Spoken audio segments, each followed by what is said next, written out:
well and truly served, and that good purposes for the common human life be realized in our midst.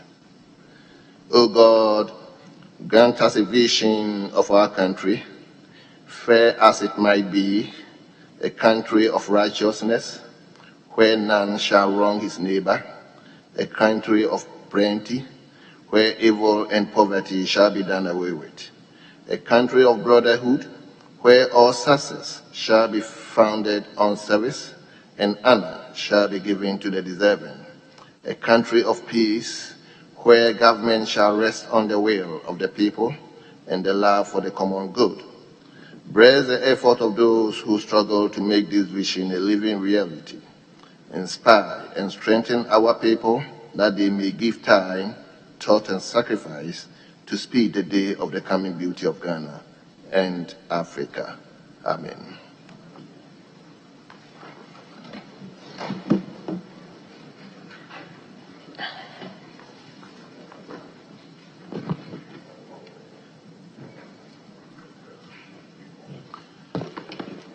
Honorable members, shall we turn to item number 4, correction of votes and proceedings and official report. Shall we begin with votes and proceedings? We start with page number 1.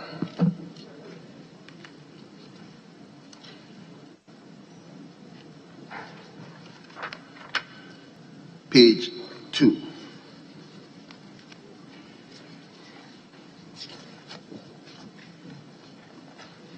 Page 3.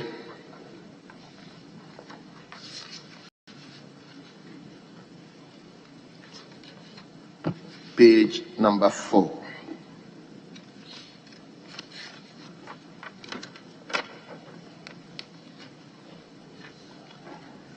Page 5.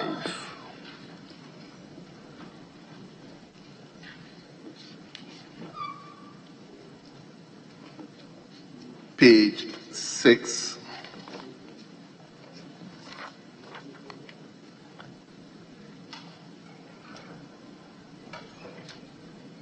Page 7.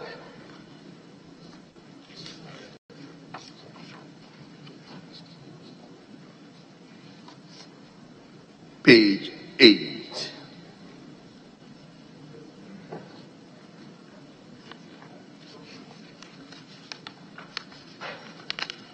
Page number 9.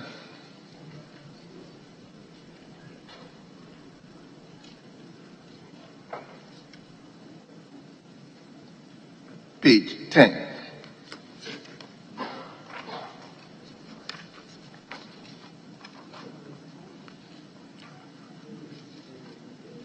Page 11.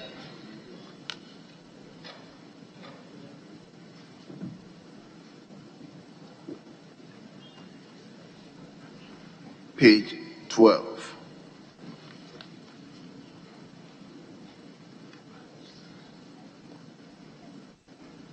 Page 13.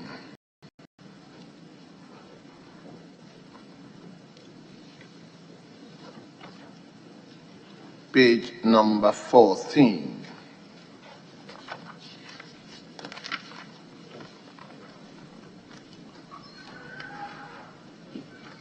Page 15.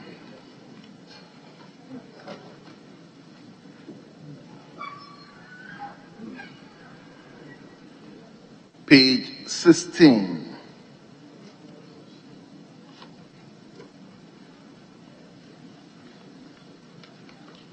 Page 17.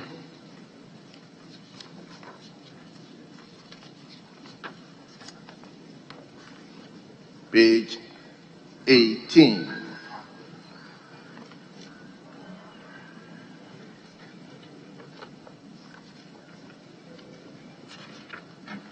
Page 19.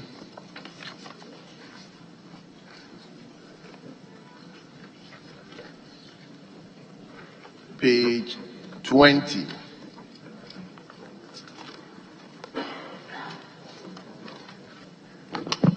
Yes. Honorable First Deputy Speaker. I'm constrained to go back to page 14 and 16. Just if I recall correctly, indeed, the second Deputy Speaker took the chair from the first Deputy Speaker at 2:15, that is correct. But by that time, all the questions on the motions and the resolution had been put and taken. But it appears as if the question on the motion numbered or item 14 was taken after the second Deputy Speaker took the chair. That appears to be a misarrangement of the votes and proceedings. I hope the table office will make the correction. Yes, very well. Yes, table. Table, please take note. We move to 21.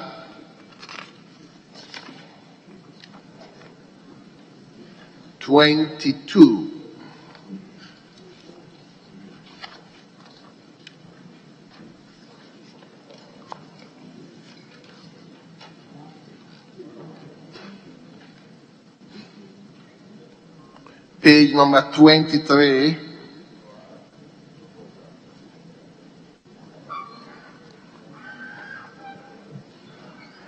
And finally, page number 24.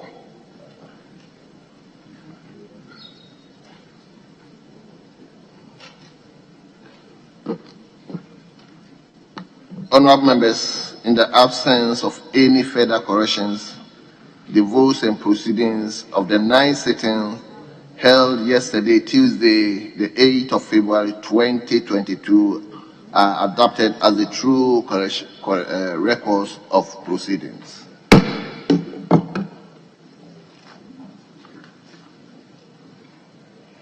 Honourable members, we have the official report of Tuesday, the 25th of January 2022. Official report of Tuesday, the 25th of January 2022. Any correction?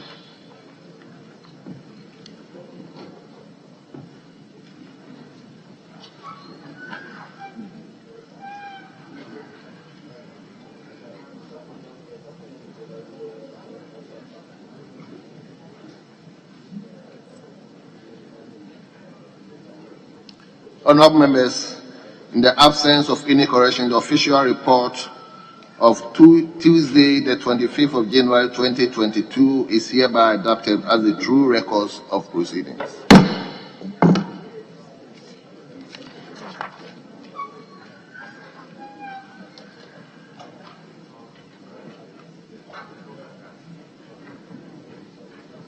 Honourable members, we move to item number, is it 5 or 6? We jump from 5 to 6. So, as it appears on today's paper, item number 6. Yes. Urgent question. Is the minister around?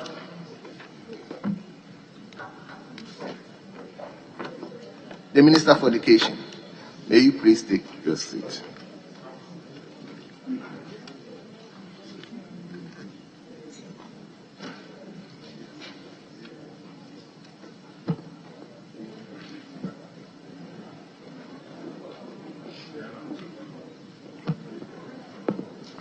Honourable members, we will first invite Honourable Member for Efija Paa Grant North, Honourable Collins Admako Mensah, to ask the Minister of Education his question. The Minister is around. So, Honourable Member. Thank you, Mr. Speaker. I rise to ask the Minister for Education what swift measures are being put in place to rescue the situation of out-of-school children from becoming unmanageable. Respectful Honourable Minister.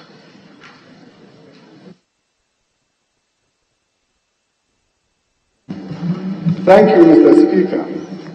Mr. Speaker, the out-of-school children situation cuts across the regimes of different governments who have developed diverse policy interventions to address the situation. For example, the Accelerated Education Program, the Free Compulsory Universal Basic Education, FQ, and the Complementary Basic Education Program have been implemented over the years. Between 2014 and 2020, the Complementary Basic Education Program, for instance, has successfully trained and mainstreamed a total of 490,000 learners of Cycle 1 to Cycle 7 of the program into formal schools at Basic 3 and Basic 4. As part of the measures to address the out-of-school children's situation, the Education Outcomes Fund, which is a component of the Ghana Accountability for Learning Outcome project, will be launched this year and implemented over a 4-year period, which is between 2022 and 2025.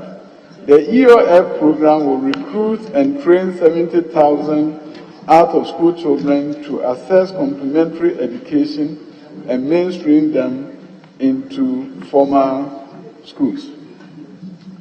In clear demonstration of government commitment to eradicate the out-of-school children challenge, the Non-Formal Education Division has been upgraded to an agency status by the Complementary Education Agency Act, Act 1055, with an expanded mandate and renamed Complementary Education Agency.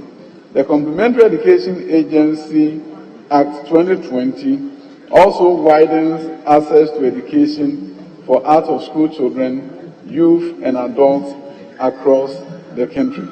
Mr. Speaker, Complementary Education Agency has programmed to undertake the following strategies in all districts to help reduce the number of out-of-school children. 1. Continue the Complementary Basic Education Program for out-of-school children from ages 8 to 16. 2. Scale up the remedial education for junior high and senior high non-achievers to reset for BEC and enter the free senior high school program, whilst WASI researchers also enter into tertiary. 3.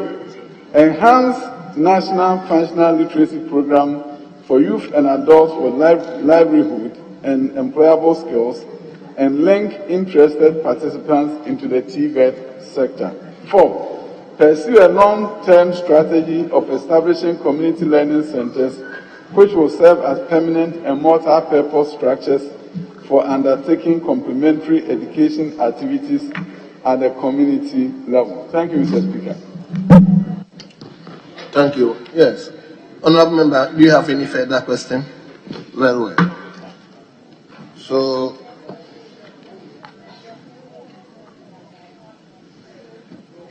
we then move to question number 5B.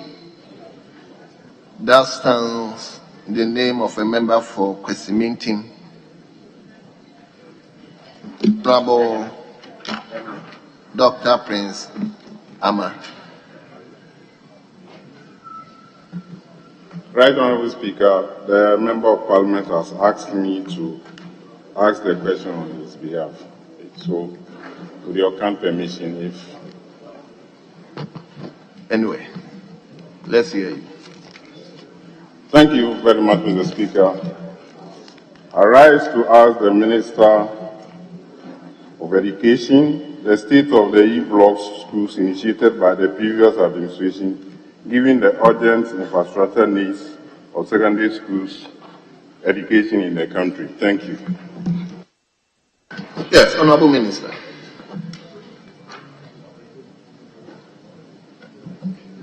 Mr. Speaker, out of the total 124 number of E-blocks initiated by the previous administration, 59 schools have been completed, 29 completed by end of 2016, while 30 has been completed from 2017 to date, and 38 are currently ongoing. 27 poor performing projects have been terminated.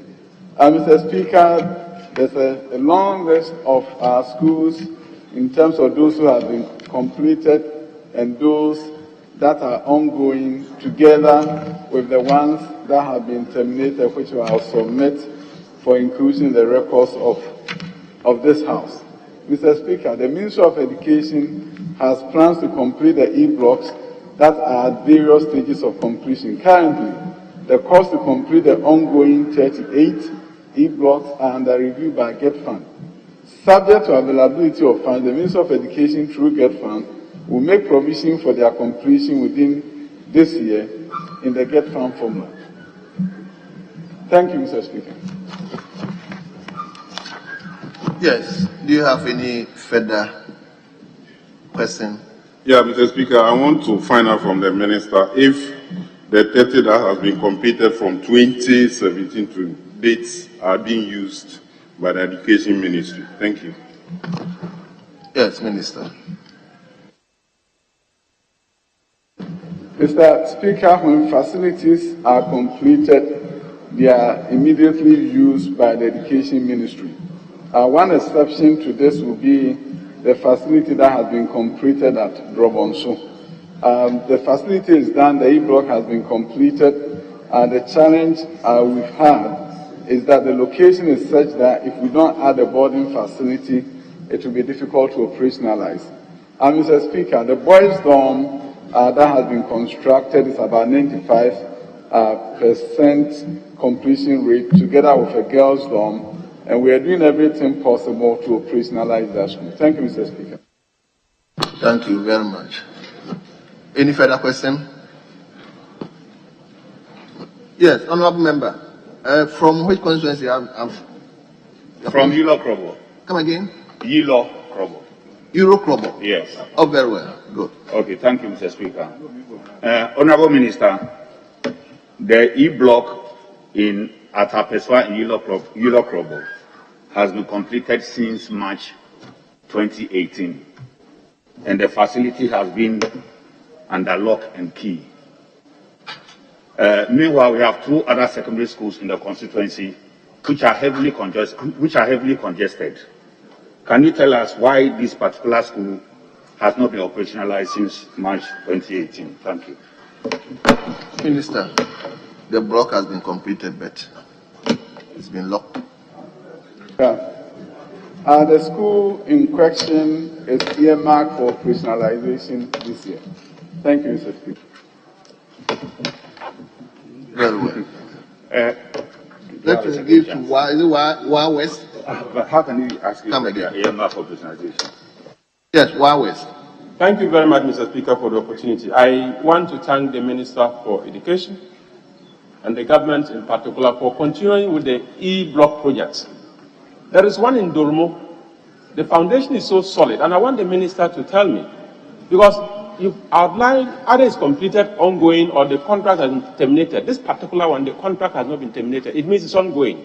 When will the Dolmo E-block be completed? Thank you, Mr. Speaker. Yes, Honorable Minister. Mr. Speaker, unfortunately, I didn't hear the name of the location well. Honorable member for Wa West.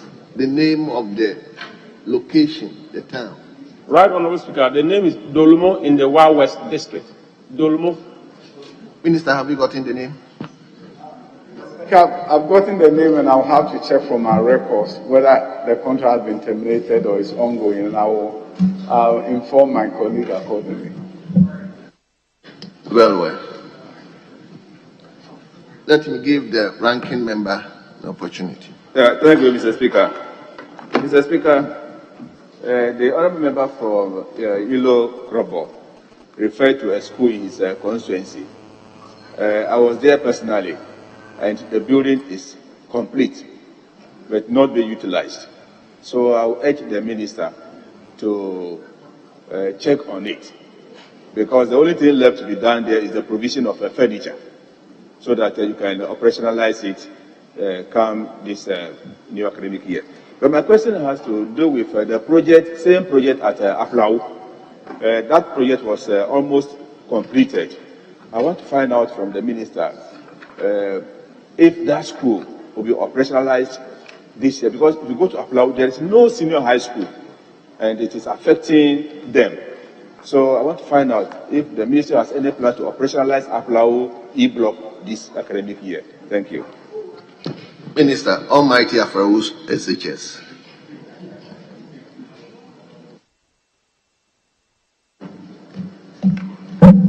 Yeah, Mr. Speaker, I will check my records and I'll confer with my ranking member on that particular school. Thank you, Mr. Let me give the opportunity to Tamale North. Is it Tamale Central, eh? Vero. Thank you, Right Honorable Speaker. I wish to find out from the Minister who only last month indicated that 4 of the E-blocks will be operationalized this year.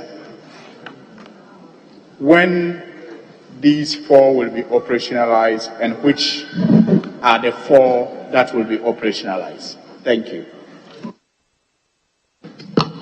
Minister, have you gotten the question? Minister, did you get the question? Okay. Mr. Speaker, I have on my list there Adabo Krum, Apeswa, Ashaman. The 4th one is not, but I'll get it right away and I'll pass on the information. I'll have to get it. In April.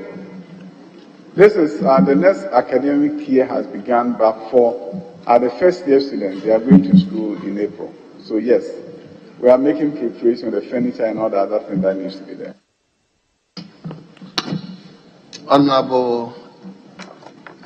Thank you, Mr. Speaker. Mr. Speaker, last year, June 2021, a similar question was asked, was posed in the House before the Minister at Samraboy, the E-block.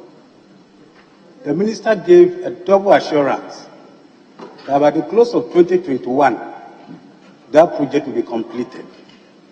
As I speak now, there's no contractor even at the site. I want to know from him, why did he do that promise? Thank you. Yes, Minister. Mr. Speaker, I don't think I said anything double. So I don't think I gave a double assurance. But Mr. Speaker, I know a lot about Samraboy, and I've met with a number of stakeholders, including the DCE, about the project, and I'll be happy to talk to my colleague. But at this point, I'll have to look at what is happening with the contractor, follow up immediately. I know Samraboy needs a school, and consequently, just like we're able to finish a number of these schools, Samraboy will be one school that I have to pursue, and I have to make sure work is done on it, so that the community that deserve this senior high school also be able to have the opportunity to send their children there. Thank you.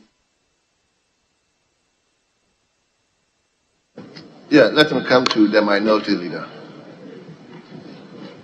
Speaker, the Minister in his answer assured this House of the completion of a number of the E-blocks and further assured this House that work is ongoing on other projects scattered across the country. Mr. Speaker, I want to find out from the Honourable Minister whether the contractors working on those projects have been paid. Thank you. Minister. Mr. Speaker, I don't have the list of those who have been paid and those who have not been paid. But what I know is that if you go to places where work is ongoing and the contractors are on site, they are being paid, and that's why they are generally there. There may be situations where some work has stalled, our construction has stalled, and there may be some payment issues. So, Mr. Speaker, I will do well to find out more, but I know some have been terminated. And as we indicated, with the new Get Farm formula coming up, we're looking at where resources can be found to make sure that we continue with the ones that are earmarked for completion. I'm breaking my own protocol. I want to give the minority leader Speaker, the minister in his answer just stated that some of the projects have been terminated. What does he intend to do further in relation to those terminated projects? Thank you. Yes, Honorable Minister.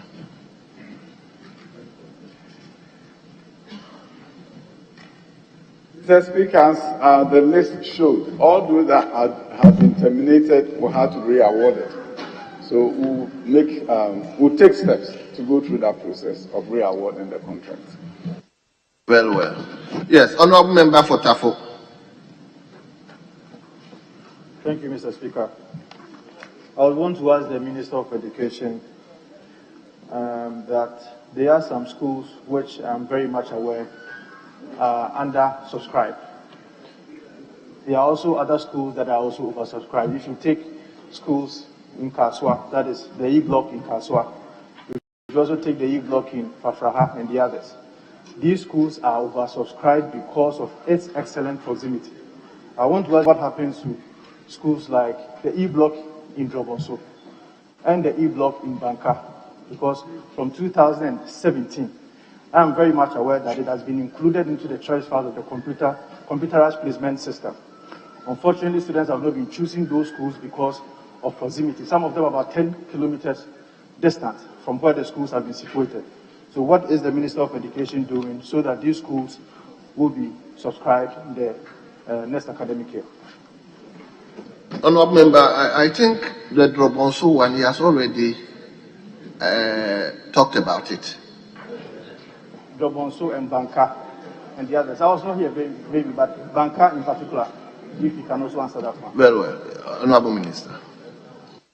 Mr. Speaker, the approach has been to add boarding facilities where necessary for the school's capacity to go up. So yes, they are like in Saura, a very beautiful school, but we have children who are walking many miles to get to school, and now our boarding facilities have been provided there. So the approach has been in locations where schools are undersubscribed and they are very far away from highly populated areas, you add a boarding facility, and with that, you will be able to increase the enrollment. Thank you, Mr. Speaker.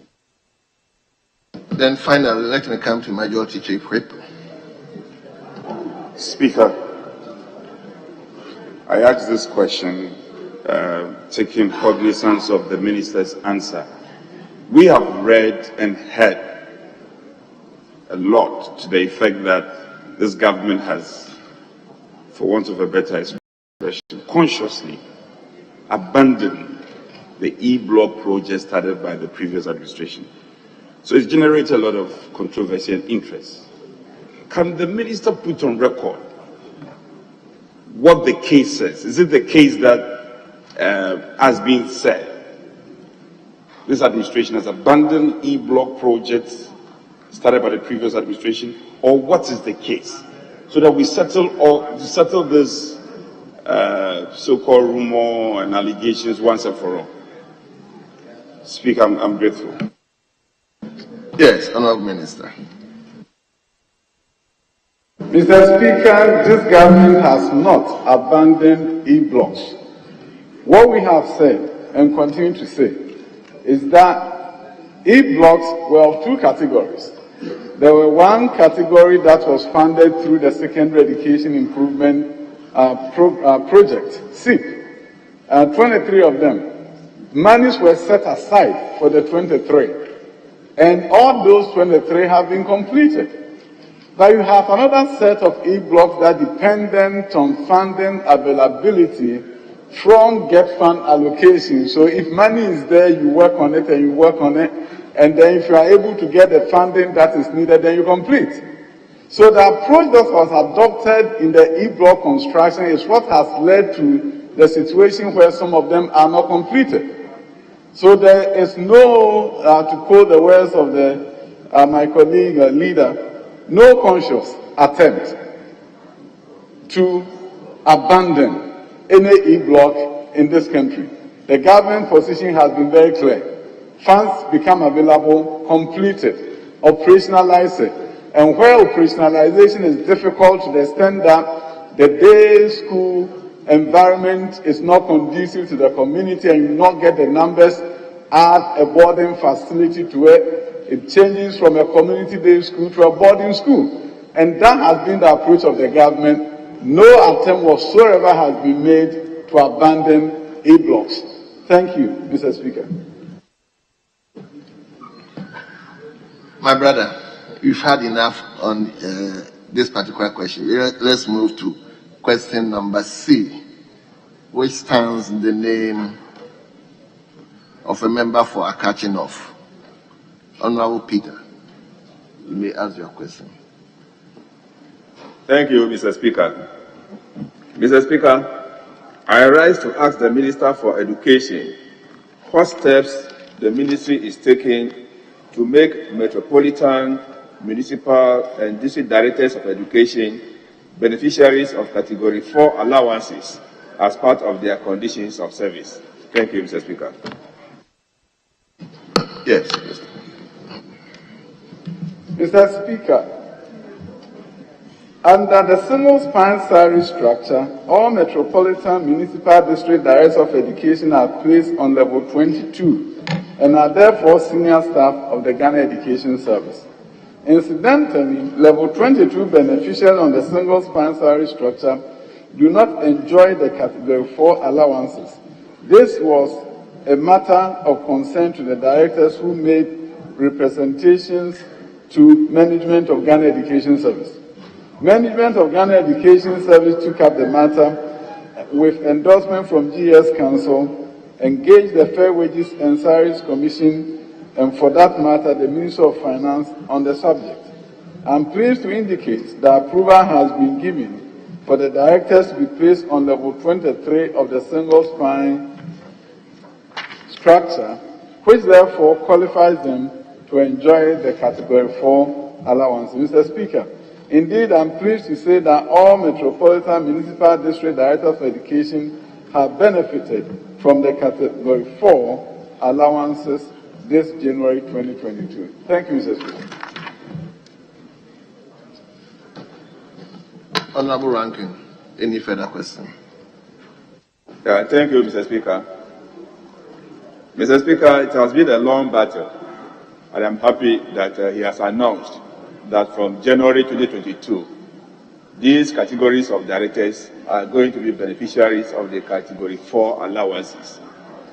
But, Mr. Speaker, I want to find out from the Minister whether teachers who were promoted directors of education, that's Director 2, who should be beneficiaries of these allowances, but are yet to be posted to the various districts, are also going to enjoy these conditions of service.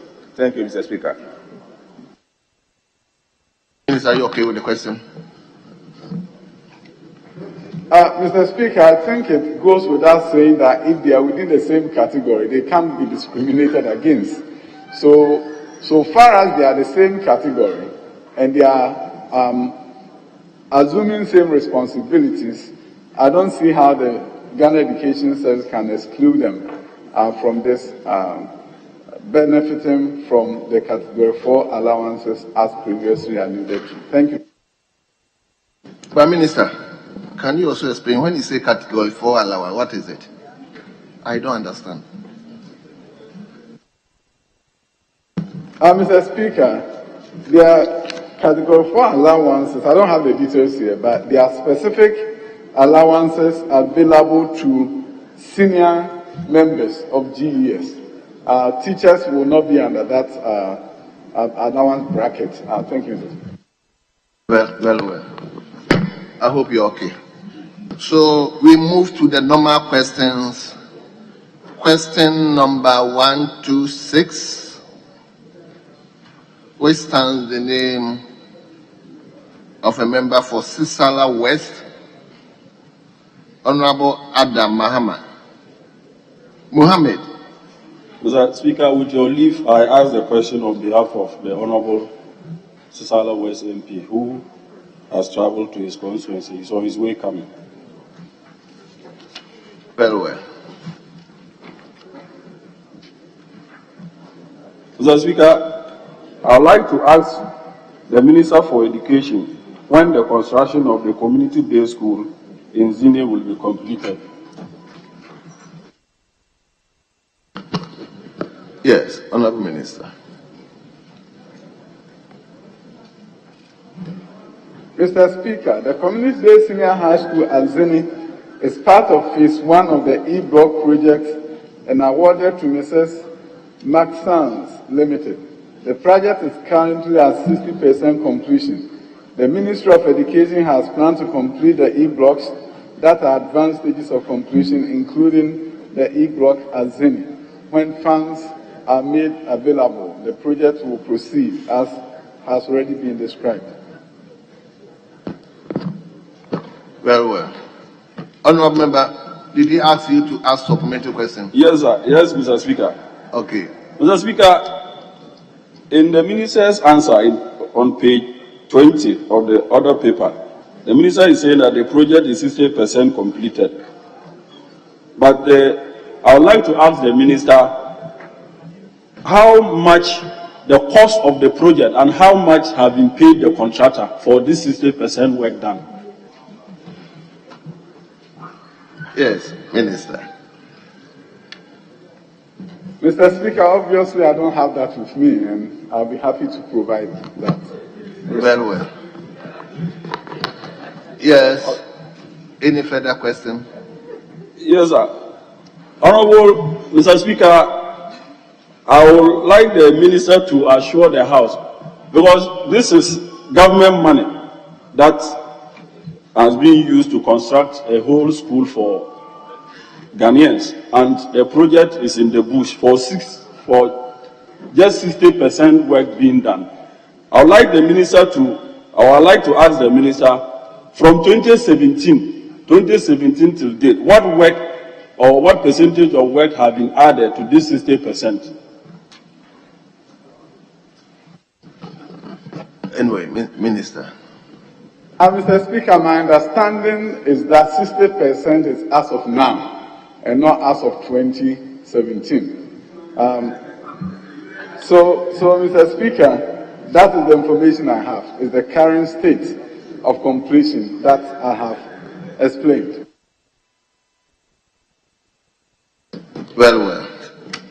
So we move to question number 127. That stands in the name of a member for Sabuba, Honorable Joseph Bukal. Thank you, Mr. Speaker, for the opportunity to ask the Minister for Education when construction works on the Bubruni and Nankuyo classroom blocks that were abandoned since 2017 will resume. Thank you, Mr. Speaker. Yes, Honorable Minister. Mr. Speaker, the project Abu Green was awarded to Mrs. Sibensi Enterprise in 2011 by the Saboba District Assembly and funded by GetFund. The project, which is a 6-unit classroom block for ancillary facilities, is 90% complete. The project consultant is AQS Consulting. The project has been abandoned by the contractor, and the District Assembly is taking steps to re-award for its completion subject to availability of funds. Mr. Speaker, the project at Nampelk is 6-unit classroom block and ancillary facilities and currently at roofing level. The project was awarded by the District Assembly and solved by AESL. The project has been abandoned by the contractor, and the District Assembly is taking steps to re-award for its completion, subject to availability of funds. Thank you, Mr. Speaker. Yes, Honorable Member. Thank you, Mr. Speaker. The Minister, in his answers, alluded to the fact that the contractor abandoned the 2 projects. Without stating the reasons or the cause of the abandonment, I want to find out from him, is it the failure of government to honor the certificates that has led to this abandonment, or what is the cause for the contractor abandoned project at 90% level of completion? Yes, Honorable Minister. Mr. Speaker, projects are abandoned for various reasons. In terms of the community that we are describing above here, I cannot tell you when, but I have a 90% stage of completion, and I think the District Assembly should do well to terminate the contract in order for the next step, the re-award, to be done for the project to proceed. So we'll be liaising with the District Assembly to make sure they do the right thing by proceeding with termination. Thank you. Yes. Mr. Speaker, the Nankiet school, parents have withdrawn their awards from that school because of that level of uncompletion since 2017. And as we speak, the school is closed down. As the Minister of Education, I want to hear from him what agent steps will he take to get the school completed and reopened for academic work. Yes, Minister. Mr. Speaker, it's very concerning to hear that the school has been closed down due to this. I'll be very happy to dialogue with my colleague after this to look at how best we can proceed, because our students should be at school and not at home. Thank you, Mr. Speaker.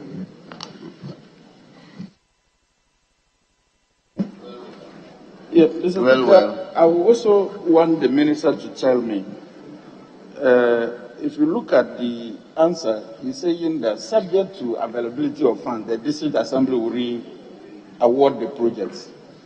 Now, it is GET Fund that is funding the project. Is it GET Fund that has no funds to complete the projects, or the District Assembly? And why is the GET Fund not the one re-awarding the abandoned projects? Since they are the Why is the GET Fund not awarding, but the District Assembly?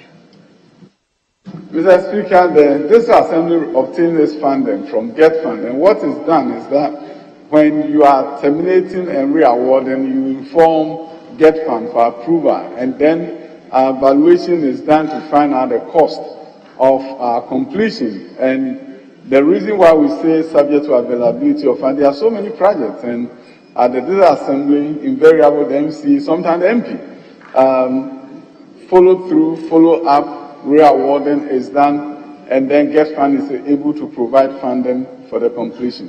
Thank you, Mr. Speaker. Yes. We move to question number 128. And the question stands in the name of a member for Wenchi, Honorable Seidu Haruna. Honorable, the Minister. Thank you, Mr. Speaker. I rise to ask the Minister for Education the status of the following 7 additional infrastructure projects awarded on contract by the previous government, by the previous administration in May 2016 for Al Farouk College of Education, Wanchi. 1. Lecture Hall / Laboratory Block. II. Hostel. III. 2-story administration block. IV. Multi-purpose hall. V. Model school. VI. Principal's bungalow. And VII. Toilets, blocks, and external works. Thank you very much. Yes, Honorable Minister. Mr. Speaker, the list of projects, lecture hall, laboratory block, hostel, 2-story administration block, multi-purpose hall, model school, toilet block, and external works were awarded in 2015. The contractors abandoned site shortly after site clearing. The contractor for the construction of the principal bungalow vacated site after project was raised to the lintel level.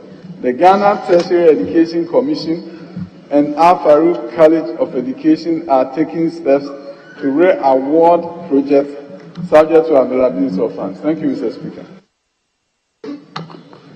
Yes, Honorable Member for Wenchi. Any further questions? Thank you, Mr. Speaker. I want to find out from the Minister, on what ground did the contractors leave or abandon the site since it was duly awarded to them, and how soon are they going to re-award these projects? Thank you. Yes, Minister. Mr. Speaker, as previously indicated, there are many reasons why contractors may abandon. And I'm also wondering, 2015, you get a contract, you abandon site. Yes, so there are some questions that demands answers. But the process of re-awarding will happen between GTEC and the College of Education. So we're going to take steps to follow up on it to make sure the termination is done, and then they will go through the process of re-awarding. Thank you, Mr. Speaker. Yes. Any further supplementary question? Thank you, Mr. Speaker. Mr. Speaker, this college is strategically located. Looking at the towns surrounding that, Techimai, Sunyani, Kintampo, Bamboy, Tai, and Banda, none of these towns has a training college. So I want to find out from the minister, what is the strategic plan that they have for this very institution to have the institution serve the entire towns around the area? Thank you. Yes, Minister. Mr. Speaker, strategic plans of colleges of education are approved by councils of those colleges, and it's not something that the Ministry of Education imposed on them. So I think a copy of their strategic plan may be available at the college, and I will look for a copy, but I also encourage my colleague to talk to the college, and I'm sure he will get a copy of their strategic plan. Thank you, Mr. Speaker. Let me come to you, my brother, member for Nadowli Kalio, on question number 129. The minister is available. Thank you, Mr. Speaker. With your permission, let me make a correction to the question as captured on page 4 of the order paper, question 129. The question states that Noro in the Nadowli Kalio district of the Upper East region, but it is Upper West region. It's Upper West region. With that, I then go ahead to put my question to the minister. Honorable Minister, what's the status of the construction of the community senior high school, that's E block at Noru, in the Nadowli Kalio district of the Upper West region, and what plans the ministry has to complete it? Thank you. Yes, Minister. Mr. Speaker, the E-block at Naro in the Nadowli Kalio district is part of the 27 number E-blocks that were terminated due to non-performance on the part of the contractor.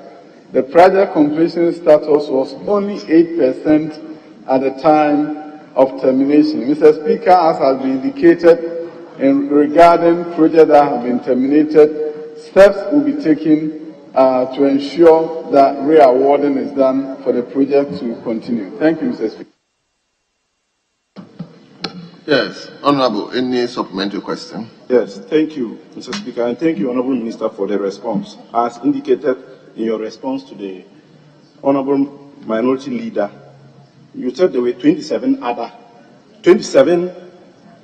E-blocks that were terminated because of a non-performance. And definitely and evidently, Noro E-block is part of this 27. The work has been terminated for the past 6 years. Now, is there any definite plan as to when they are likely to be re-awarded? Having terminated for over 6 years now. Honorable, did you get a question? May you come again? I said the plan for the re-award, when is it likely to happen? Because regarding the Noru E-block, it's over 6 years now since the termination. Thank you. So, he's asking, if I got him right, when are you going to re-award? Mr. Speaker, the re-awarding goes through some steps. So, as we've indicated, those that are awarded through the regions, for example, they have to take steps to terminate, but this has already been terminated. So we have to go through the process of re-awarding, and that is something that the GET Fund is responsible for in partnership with the region that awarded the contract in the first place. Thank you, Mr. Speaker. But I cannot tell you, standing here, that it will be tomorrow, but I can definitely find out the time for you. Very well. We move to question number 158 from a member for North Tongue, Honorable Kujutu Abrakwa. I'm grateful, Mr. Speaker. Mr. Speaker, respectfully, I rise to ask the Honorable Minister for Education when outstanding student loans and obligations to students on government scholarships abroad will be honored. Thank you. Yes, Minister. Mr. Speaker, the Scholarship Secretariat, which happens to be under the Office of Government Machinery, is taking steps to make sure payments to students abroad are honored in a timely fashion. In terms of student loan, that is under a different agency, which is the Student Loan Trust Fund. And as academic year has begun, my conversation and inquiry from them indicates that they are taking steps to receive applications and also begin the disbursement based on the schedule that they have developed. Thank you, Mr. Speaker. Yes, Honorable Member, any supplementary question? Mr. Speaker, thank you very much. I have 3 supplementary questions. Mr. Speaker, the first one relates to Ghanaian students on scholarship abroad. I filed this question last year because of persistent reports. It was quite an avalanche at some point last year. It led to the ambassador of Ghana to China, His Excellency Edward Boateng, appealing to government in a daily graphic publication. We also had an incident in Cuba where a Ghanaian student by name Erastus Kluche, unfortunately, he lost his life. The National Union of Ghana Students in Cuba issued a statement subsequently and said that students on government scholarship had not received their stipends for 8 months, and then those who were under GMPC Foundation scholarship had not received their stipends for 5 months. So these are real challenges, and Ghanaian students abroad are complaining about the neglect. Honorable Minister, Mr. Speaker, this foundation is important.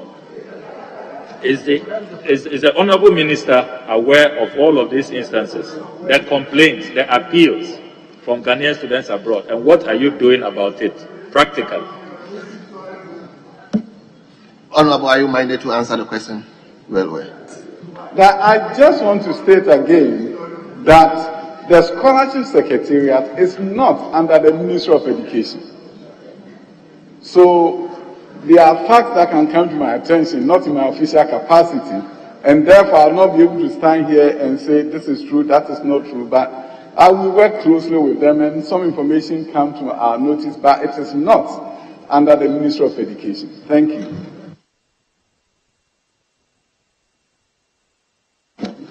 Mr. Speaker, I have 2 more supplementary questions. I'm not done, Honorable Chief.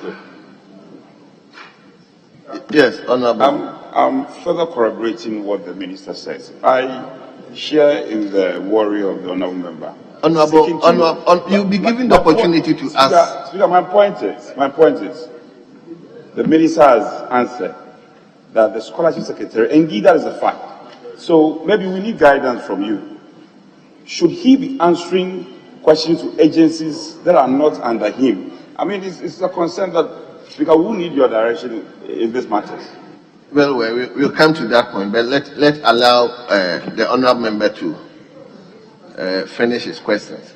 Yes, Honourable Okujetu. Yeah, thank you very much, Mr. Speaker. Mr. Speaker, just to draw the attention of the Chief Whip that my questions are double-barreled. It's a twofold question.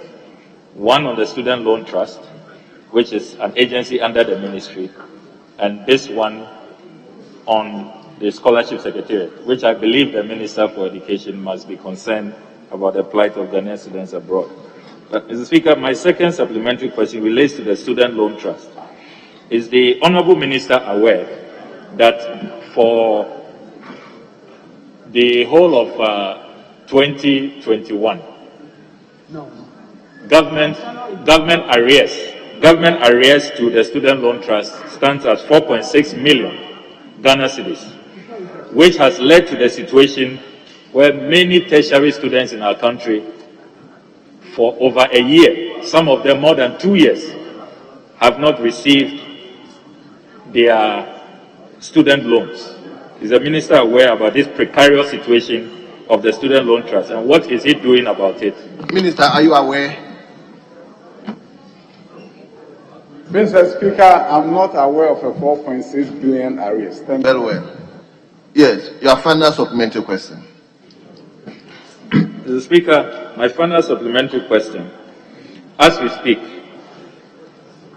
tertiary students have not received their student loans. Indeed, the National Union of Ghana Students has issued statements to the effect that some of the students have not been paid over 2 years.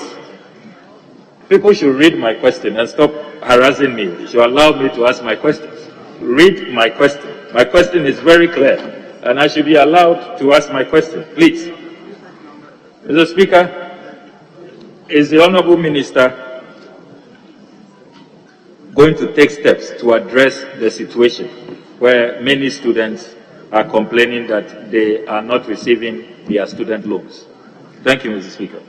Minister, are you going to take steps to address? Mr. Speaker, of course I'm going to take steps. Complaint from my honorable colleague is something that concerns me, that some students have not received their loans, and of course I'm going to take steps to find out what is going on, what we need to do in order to ensure that they get the resources that they need to continue their education. Thank you, Mr. Speaker. Well. Yes. Thank you, Right Honourable Speaker, for the opportunity. I wish to find out from the Honourable Minister if the Ministry has plans to address the growing costs to the state as far as these student loans to students who are studying abroad are concerned, especially given the recent revelation that some of them actually earn more than lecturers in our various universities. Is there any plan to address that concern, given the cost, the rising costs of supporting students abroad and the difficulty of government to meet that cost over the years, and especially when it is being revealed that some of these students abroad tend to earn more than lecturers in our various universities? Is the Minister of Education planning to do anything about that? Very well. Mr. Speaker, I still think my colleague is talking about the Scholarship Secretariat, and it's not under my ministry.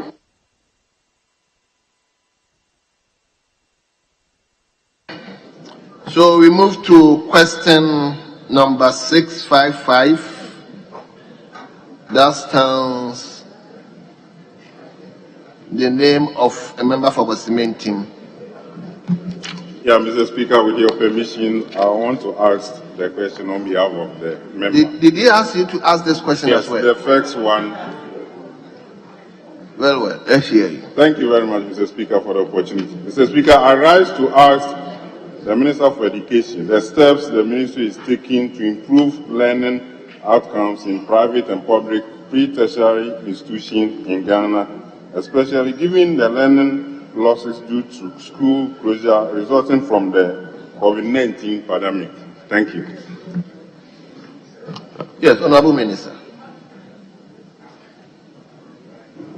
Mr. Speaker, since the beginning of the COVID-19 pandemic, the government of Ghana, through the Ministry of Education, has taken steps to ensure that educational content continues to be available and accessible for learners to ensure that learning loss is reduced. Concrete steps taken include the following. 1. Establishing the iCampus GH online, ensuring that all senior high school and TVET students, approximately 1.2 million students, as at 2020, were hooked onto the iCampus system. The resources on the system include 810 notes with exercises, 20,800 interactive quizzes, 600 audiovisual lessons, 540 units of interactive lessons, virtual lab practicals and simulations, over 3,000 sets of notes and audiovisual open education resource materials. Ghana Library Authority has enhanced the Ghana Library app and website to include videos and tutorials from the Ghana Learning TV. The system is also set up to upload content from the Ghana Learning Radio. Mr. Speaker, the Ministry of Education and the Ghana Education Service through the Ghana Library Authority also launched the Edmodo Ghana e-learning platform for Ghanaian teachers and students.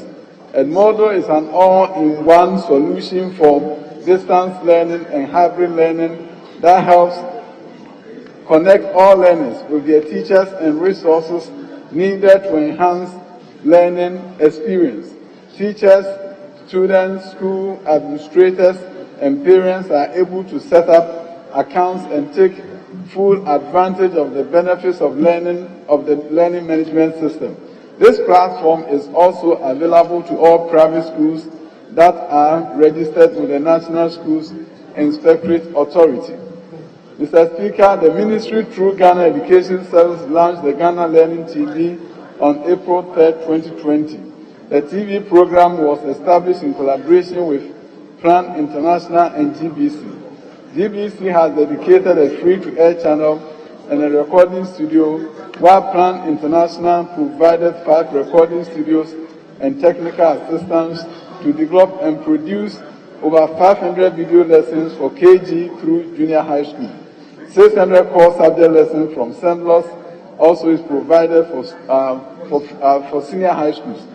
Mr. Speaker, the Ghana Learning Radio was also launched on June 15, 2020, in collaboration with GBC for both recording and broadcasting. The reading program was introduced in partnership with USAID Learning. UNICEF also provided funding support for MasterCard Foundation to develop recorded lessons, reading program, and over 1,000 lessons were also developed in English, math, science, and for our people from KG to junior high school 3. Workbooks were also distributed to KG to P3, and 5.4 million reading workbooks with support of USAID were also distributed. Again, 2.94 million workbooks for English, math, science, our world, and our people for KG to primary 3 with support of Global Partnership for Education COVID-19 interventions were also developed and distributed. Mr. Speaker, while schools have reopened, the Ghana Learning Radio and the Ghana Learning TV continue to run supplementary instruction for our students. Thank you, Mr. Speaker. Thank you very much. Yes. Any supplementary question? No supplementary question. Yes, honorable member for. Thank you, Mr. Speaker.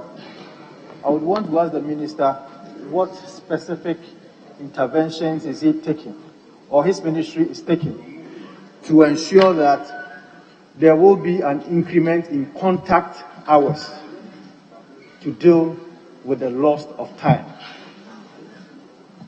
Yes, Honorable Minister. Mr. Speaker, during the last academic year, Ghana Education Service, with the agreement of their related unions, were able to work together to ensure that students were provided extra support and during the school day, so that contact hours will increase. In the next coming year, we continue to train teachers to ensure that lesson delivery will improve, and therefore learning losses will be minimized. Thank you, Mr. Speaker. Yes, honourable members, let's turn to question number 692.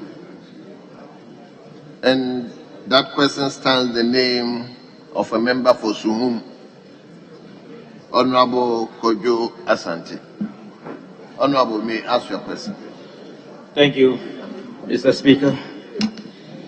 Mr. Speaker, I'm on my feet to ask the Minister of Education what measures that his ministry is putting in place to renovate the following schools in the Suhum constituency: the Kransankitsua Primary School and the Miawani Primary School. Thank you, Mr. Speaker.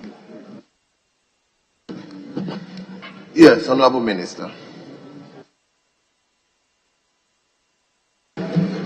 Mr. Speaker, it should be noted that this particular question was responded to on the floor of Parliament on 9 December 2021. The exact same questions has therefore been repeated.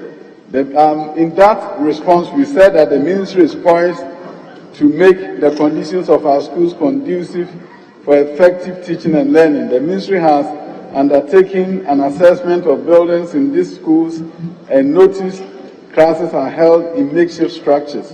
The structures are part of the list of schools to be replaced by the Ministry of Education, and 2 Unit 6 classroom blocks will be provided to replace these structures this academic year. Thank you, Mr. Speaker.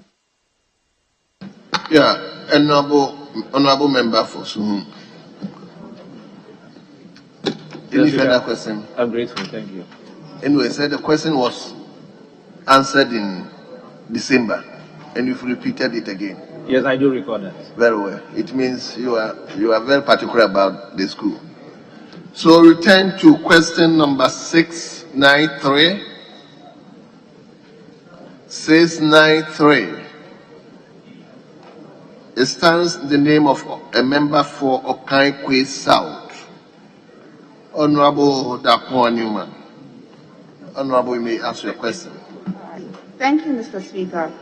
Mr. Speaker, I rise to ask the Minister for Education what the Ministry is doing to explore the opportunity to implement gifted and talented education program to aid transformation of socio-economic fortunes of the country. Thank you. Yes, Honorable Minister. Mr. Speaker, the proposal on gifted and talented education program is currently under consideration in Cabinet. Thank you. Yes, Honorable Member. The Minister says under consideration. You okay with it? Honorable Member for Tapo. You are okay? Fine. So let me come to Honorable Member. Mr. Speaker, what policy is at Cabinet? What policy is at Cabinet? If you can state it well, because we are following through what the Honorable Dakwa have asked. Her emphasis is on gifted and talented education. What policy is before Cabinet? Kindly share with us for the record, Mr. Speaker. Very well. Mr. Speaker, gifted and talented education is an education regime that ensures that the best minds in the country, which research indicates about 10%, are afforded opportunity to be nurtured in a very special environment, either in their school or sometime in a separate school or in separate classrooms. This is a strategy that has been adopted in many nations around the world. And in Hong Kong, South Korea, United States of America, they track students from primary 3, for example, and they see that they have very special attributes, whether it's gifted, which means high IQ, or talented, which means they have a special demonstration of skills for dance, for drawing, whatever it is. They assess them and they place them in special classrooms where teachers can nurture that talent. Mr. Speaker, invariably we see our young men and women who design motorbikes, solar powered, and sometimes we wonder, where do you take them to? And what we are doing stakeholder consultations and asking cabinet to consider, and feedback has been provided to me, is about ensuring that we can nurture these young minds. In addition to providing support from those who need special services, we can also nurture these minds. Thank you, Mr. Speaker.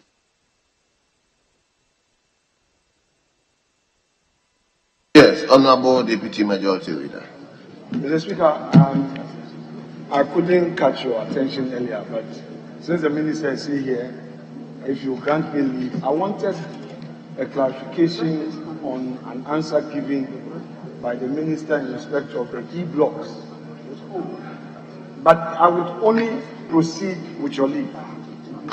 Mr. Speaker, I would only proceed with your leave. Leader, we have so many questions. That's why I'm saying that I'm making an application to you. Because he's still here and it's just... Honorable Leader, hold on. Probably you may come across another question that may relate to E-block, then you can come here. So, just hold on. As it pleases you, Mr. Speaker. Very well. So, we come to you, Honorable Dakuma, again, on question number 694. So you may ask the question to the minister. You may ask the minister another question. Thank you, Mr. Speaker. I rise to ask the Minister for Education what reforms are being set up to ensure teachers are well equipped for licensure examinations in light of the widespread failure that was recorded in the just ended licensure examinations. Thank you, Mr. Speaker. Yes, Honorable Minister. Mr. Speaker, the Ghana Teacher Licensure Examination was introduced by the Ghana National Teaching Council in the year 2018, and to date, 7 successive licensure examinations have been written. Out of the 128,493 candidates who have written the examination since its inception, 88,061 constitute 68.5% have passed, while 40,452 candidates constituting 31.5% were not successful. Thus far, 372 and 84 candidates have written the Ghana Teacher Licensure Examination 4 times and 5 times respectively, but have not been successful. The candidates for the examination cut across colleges of education and universities that train teachers. Their mode of training is either distance, sandwich, regular, or online. In May 2021, Ghana Teacher Licensure Examination 1, there was a dramatic fail in the pass rate to as low as 37%. This triggered a lot of protestation from the unsuccessful candidates who then petitioned both Parliament and the Presidency. National Teaching Council attributed the failure to the following: poor preparation on the part of candidates, most of whom were reciters, and change in the mode of examination to starve of cheating. NTC introduced test item differentiation that made it difficult for candidates to cheat. NTC also introduced a system that did not allow candidates to write the examination in their school of training. This eliminated any tendency of familiarity that could breed collusion. Mr. Speaker, the following measures have been taken to help shore up performance in subsequent examinations. 1. The National Teaching Council has developed an online portal and has uploaded over 2,000 questions for prospective candidates to practice. The portal, using artificial intelligence, is able to predict to a candidate whether he or she is ready for the main examination or not.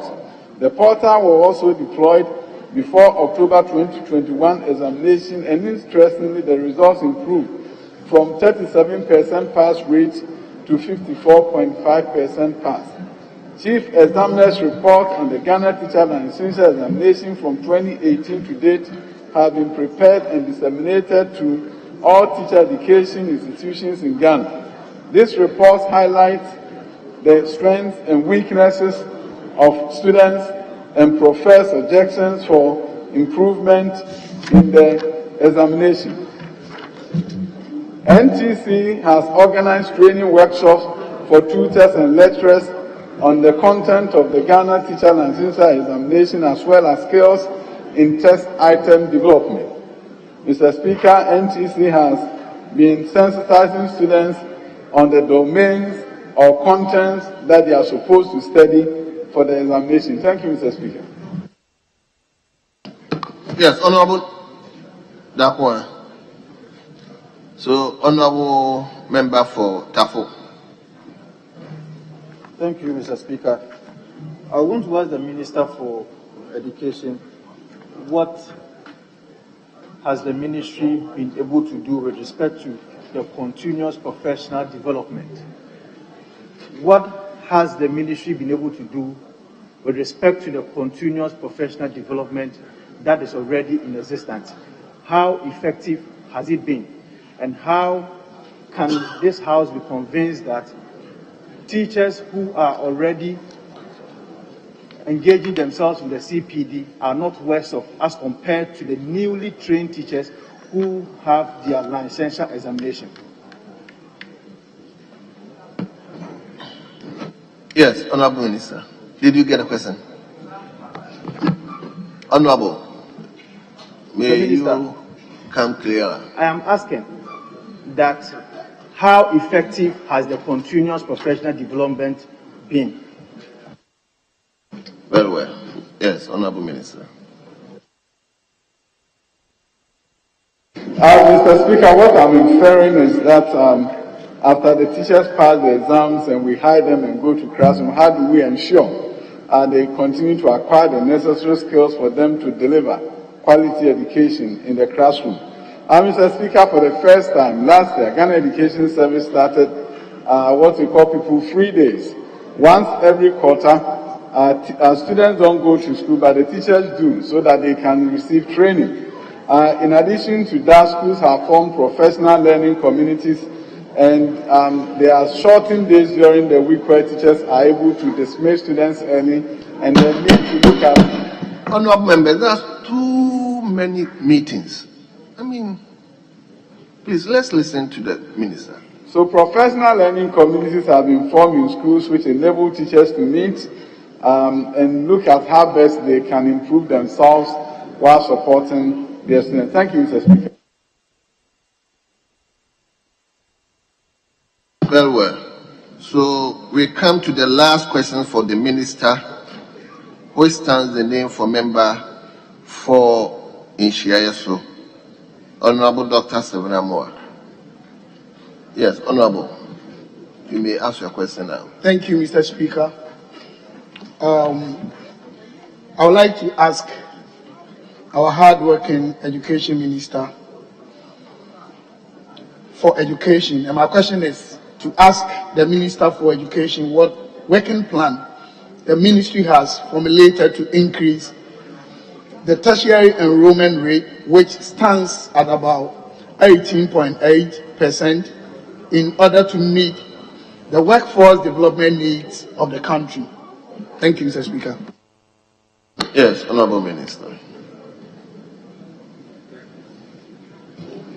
Mr. Speaker, the gross tertiary enrollment ratio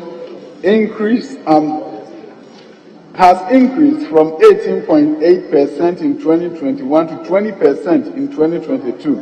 This is steady progress to the realization of the 40% gross tertiary enrollment by 2030 as espoused by the President. This is a study, the ministry has initiated a number of interventions to meet the target, including 1, the establishment of an open university Ghana, a standalone university, which is expected to admit about 50,000 qualified applicants across the country. This has a huge potential to increase the gross tertiary enrollment ratio. And Mr. Speaker, the government has committed to establish 5 new science, technology, engineering, and mathematics universities across the country to expand access in the field of STEM in tertiary institutions. The introduction of the no guarantor policy will furthermore give a boost for students to access funds for tertiary education, and that bill is before this House. Expansion in infrastructure of existing tertiary institutions to expand the capacity of tertiary institutions to enroll more students is another priority.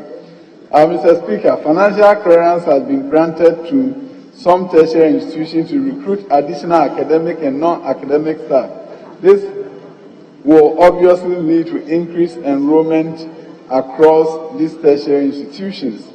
Mr. Speaker, the Ministry is currently engaging with stakeholders to adjust minimum entry requirements from A1 to C6, and then to take a serious look at A1 to D7. This, when approved after stakeholder consultation, will increase the number of students at the tertiary institution. Mr. Speaker, we're also doing public campaign for students to know and parents to know that D7 does not mean you will not be able to go to the university. In fact, you can enroll in diploma programs with D7. Mr. Speaker, the government is currently building beginning the construction of 10 new STEM senior high schools across the country. This will add to the pipeline of senior high schools in order for more students to access tertiary education. Mr. Speaker, the underlying strategy is the fact that when you boost secondary enrollment ratio, you place more students in the pipeline to get to the tertiary education space. Thank you, Mr. Speaker. Yes, Honourable Member for Nshiaso, any supplementary question? Mr. Speaker, my follow-up question is that we all know one of the factors that affect enrollment at that level is the senior high school and JHS transitions.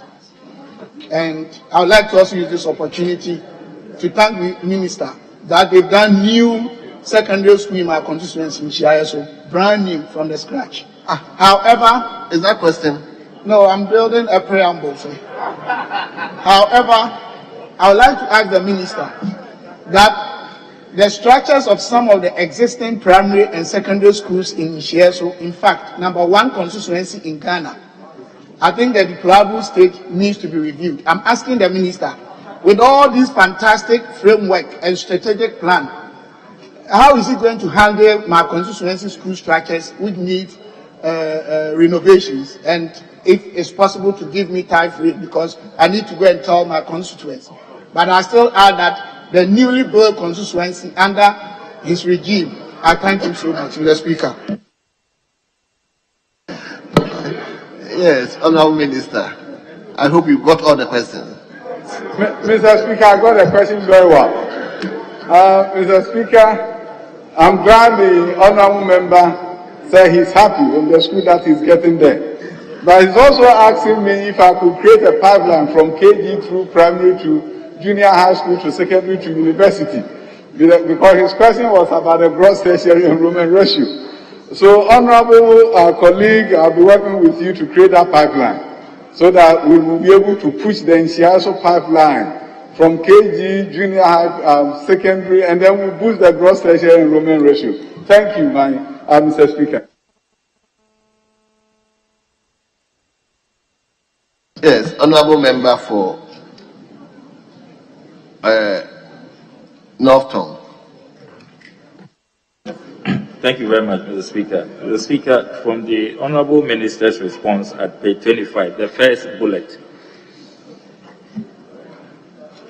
the Honourable Minister states, Mr. Speaker, with your permission, I read, the introduction of no guarantor policy in the Student Loan Trust Fund will give first-year students an opportunity to access student loan to pay for admission fees into tertiary, both private and public, unlike the previous years where only continuing students were considered for the loan, unquote. Mr. Speaker, this being a house of records, in 2015, the Student Loan Plus policy was introduced, where first-year students who have gained admission, can access the student loan and use the student loan to pay the admission fees. So, for the record, this will not be the first time. The Student Loan Plus, I was at the ministry, we introduced that. So if the Honourable Minister could avert his mind to that. Thank you, Mr. Speaker. I don't think this is a question. I don't think it's a question. No, this correction of the record, for the record. Anyway. Mr. Speaker, the records should reflect that first-year students are eligible for the scholarships. Thank you. For the loans. Thank you. Very well. Yes, Honourable Ranking Member. Yeah, thank you, Mr. Speaker. Mr. Speaker, the Minister in his answer, page 24, the last paragraph, I quote, the government has committed to establish 5 new science, technology, engineering, and mathematics STEM universities across the country to expand access in the field of STEM in tertiary institutions. Mr. Speaker, the question is, this is an attempt to improve on enrollment. But my question is, how soon will this laudable program going to be implemented? Because for 2022 budget, I am sure there's no provision for any of these universities to be established. So how soon will this idea be implemented? Thank you, Mr. Speaker. Yes, Honourable Minister, how soon? Mr. Speaker, the 2022 budget included the 5 STEM universities. And Ranking Member, if you check the appendices, you see the commitment was made in the 2022 budget. Thank you. Well, let me come to you, Deputy Majority Leader. Yeah, Mr. Speaker. Mr. Speaker, the question was about tertiary enrollment rate, which sadly stands at 18.8. It's now 20% plus. And then, Mr. Speaker, we know that before you get to the tertiary, you would have passed the secondary school or the second cycle institution. Mr. Speaker, this morning, the Minister has given us the following records. And at the risk of being repetitive, I will emphasize one more time, then I can ask the question on policy. He said that somewhere between 2013 and 2014, a promise of 200 e-blocks was made, and then of these, 124 got started. As at January 2017, 29 had been completed, and as at today, 30 more. So in other words, the previous government did 29, completed 29, and this government has completed and handed over 30, bringing it to 59. So, Mr. Speaker, what I want to know from the Honourable Minister is that considering this rather unfavourable rate of our young ones going to the secondary schools, with the commendable completion of 30 of the e-blocks alone, Mr. Speaker, this is aside the other infrastructure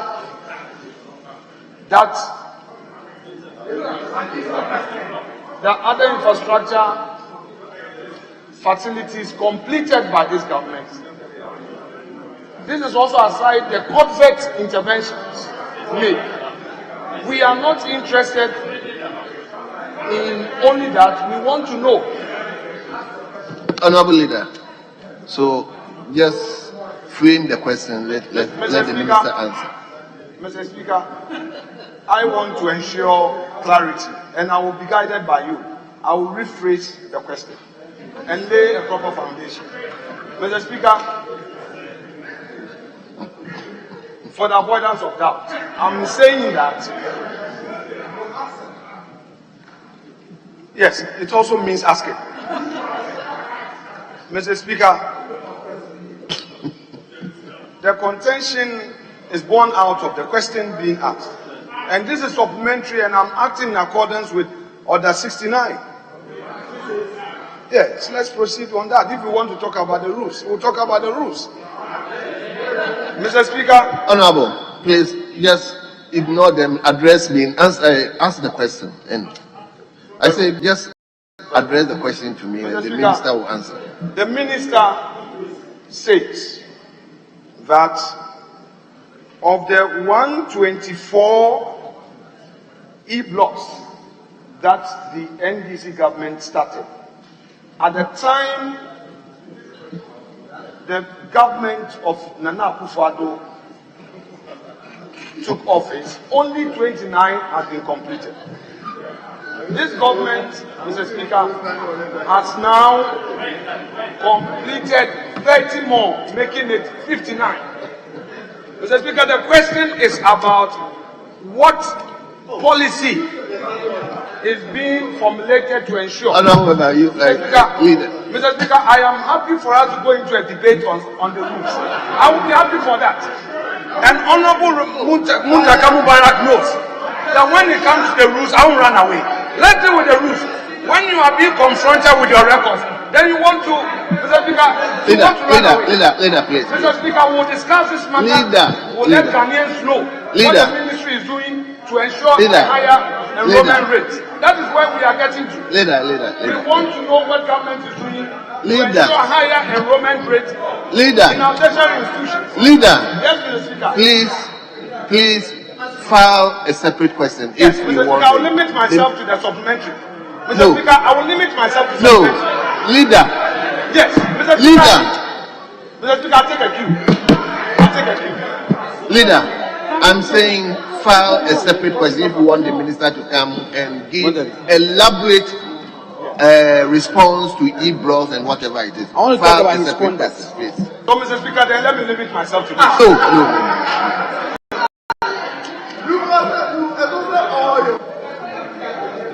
Leader.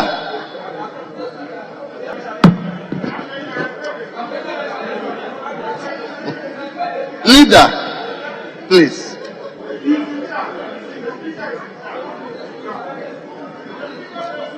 I need to talk about the deputy majority leader's conduct. So you cannot continuously challenge.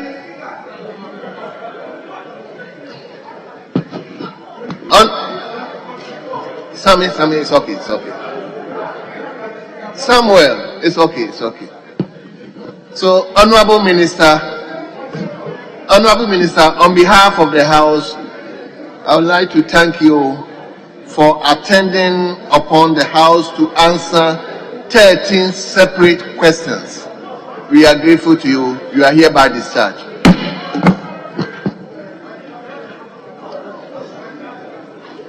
Let me invite the Minister for Fisheries and Aquaculture Development.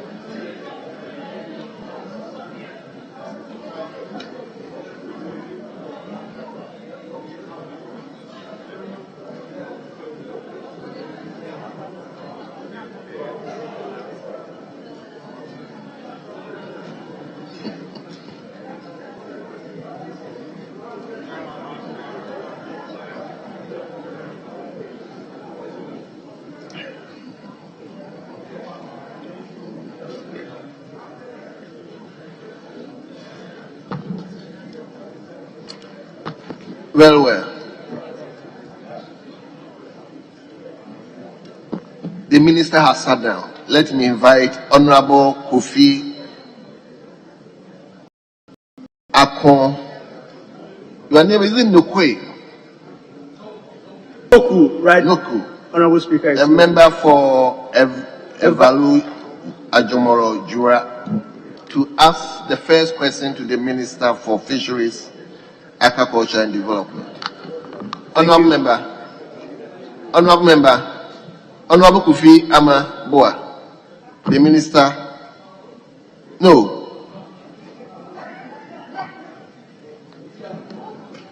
Oh, okay. The Minister is available. You may ask your question now. Yeah. Right, Honorable Speaker. Thank you very much for the opportunity. My name is Honorable Kofi Akunoku, and the constituency is Evalue Ajomoro, formerly Evalue Jura, but there's an Ajomoro group that we've added to the name of the constituency. I rise to ask the Minister for Fisheries and Aquaculture Development when the Axim Landing Beach project will be completed. Thank you. Yes, Honorable Minister.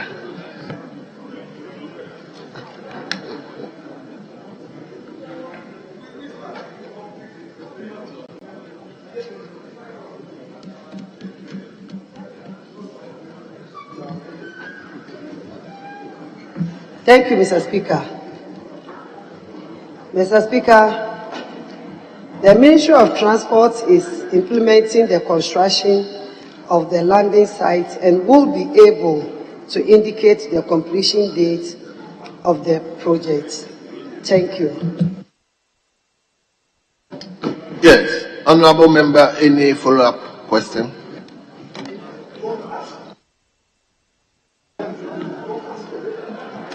Thank you, right, Honorable Speaker. I'm a little confused because I thought that it was under the Ministry of Fisheries and Aquaculture. But once the Minister has directed, I think I'll follow suit and submit a question. Thank you. Very well.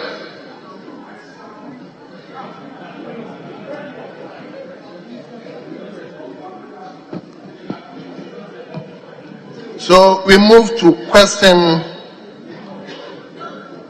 number 546. That stands the name of a member for Lojokuku, Honorable Benjamin Nati Ayiku.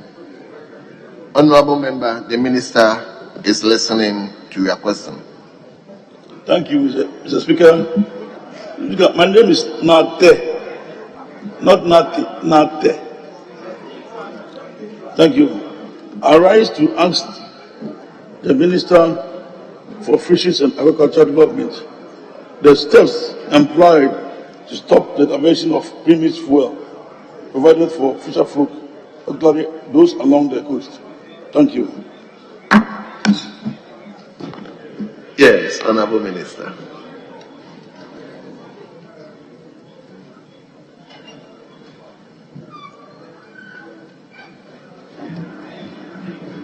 Thank you, Mr. Speaker. Mr. Speaker, the National Premixed Fuel Secretariat has taken steps which have brought about a decline in the diversion of premixed fuel. NPFS collaborated with the National Petroleum Authority to install tracking device on trucks which supply premixed fuel to the landing beaches. The ministry is in the process of automating the distribution system to stop diversion and hoarding of the product. Thank you. Yes. Honorable Member, any further questions? Yes, Speaker. From the Minister's response, she's saying the tracking of the tankers from the loading point has brought down the diversion and holdings. But I think with the tracking system, it only start from the loading point to the discharge point. And after it has discharged, the holding and the diversion takes place. I want to find out from the minister, with the new system that she's saying the ministry is undertaking, is it going to stop this holding and diversion completely? Whether the system is the best that she can employ or otherwise? Thank you. Minister, did you get the question? Very well, then.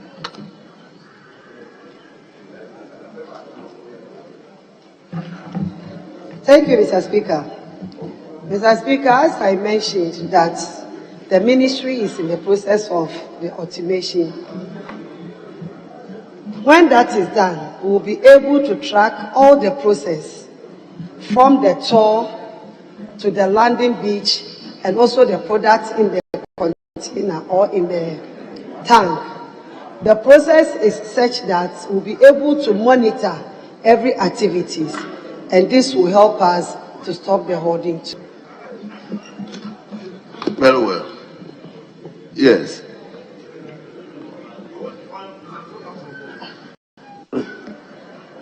From the minister, when will this system start? Is it going to roll out throughout the country or selected beaches? And whether the inland landing beaches will be included? Thank you. Yes, Honorable Minister.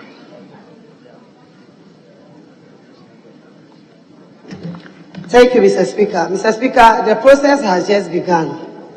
And as I speak, just yesterday we were at Cabinet Committee and EMT Committee to present the idea to the Committee for Cabinet approval.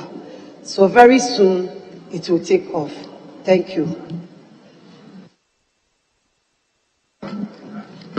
Very well. Honorable Eric, you don't come from the coast. So let him give to Honorable Comfort. Yes, Speaker.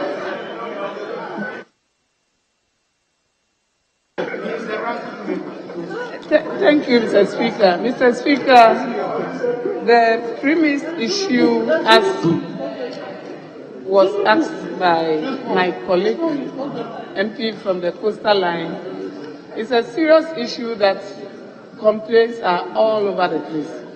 So I want to ask the minister, what step is he taking to get to the coastal landing beaches and ensure that these permits will get straight to the fishermen themselves so that these complaints will stop in the coastal line?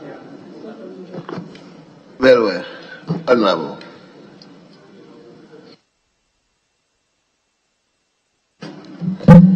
Thank you, Mr. Speaker. Mr. Speaker, my sister, the leader, will attest to the fact that this issue has been in the system for a very long time. And as compared to today, it's a different issue altogether. As it used to be so rampant, it's no more. Because of the tracking device that we put into the tracks, it's been able to monitor them a bit. When a track breaks the seal, the officers from the MPA are able to realize that the seal has been broken, and we take the OMC on. As we speak, we have about 2 or 3 OMCs who are facing prosecution on diversion. So for now, it has come, but it's not totally, and that is why we are bringing the process of this automation. Thank you. Honorable members, the owner of the question says he has not exhausted this question. He still have one supplementary question. So I come back to you, Honorable. Thank you, Honorable Speaker. I want to find out from the minister whether start on a pilot basis, or is going to roll out throughout the country? And what are you going to include the inland and landing beaches too? Thank you. Honorable Ayuku, she didn't hear you. Thank you, Mr. Speaker. I'm saying, Honorable Minister, the system is going to start on a pilot basis or throughout the country, and whether the inland landing beaches too are going to be included. Thank you. Yes, Honorable Minister. Thank you, Mr. Speaker. Mr. Speaker, the process will be rolled out throughout the 300 landing beaches, which includes the inland and the marine areas. Thank you.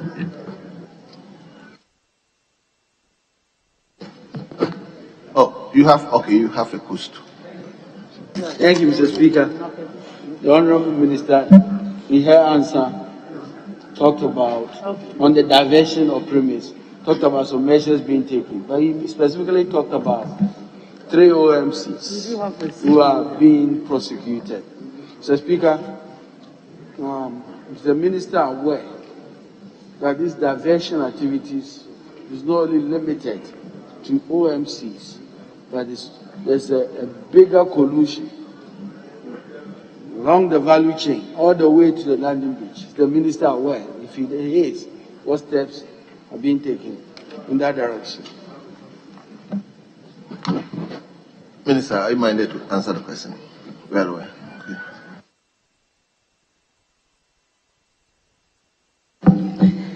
Thank you, Mr. Speaker. Mr. Speaker, I know very well that it isn't only the OMCs who are involved, but since it is the OMC who has the allocation, who has the right to transport the fuel to the landing beach, and it is the OMC's track that is doing the transporting, is the OMC we hold responsible, then all the others will come on board. Thank you. Honorable Member for Contomra. Honorable Member for Contomra. I wanted to ask him whether he's been asked to ask another question on behalf of a meeting.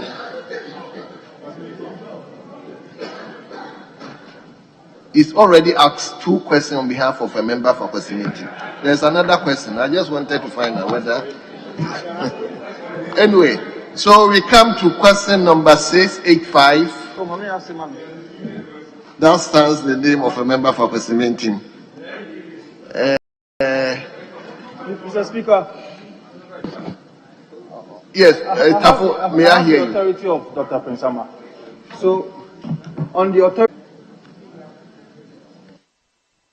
So today he decided to distribute his question to his friends.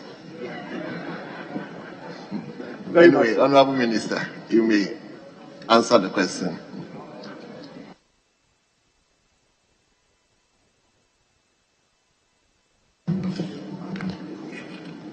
Thank you, Mr. Speaker.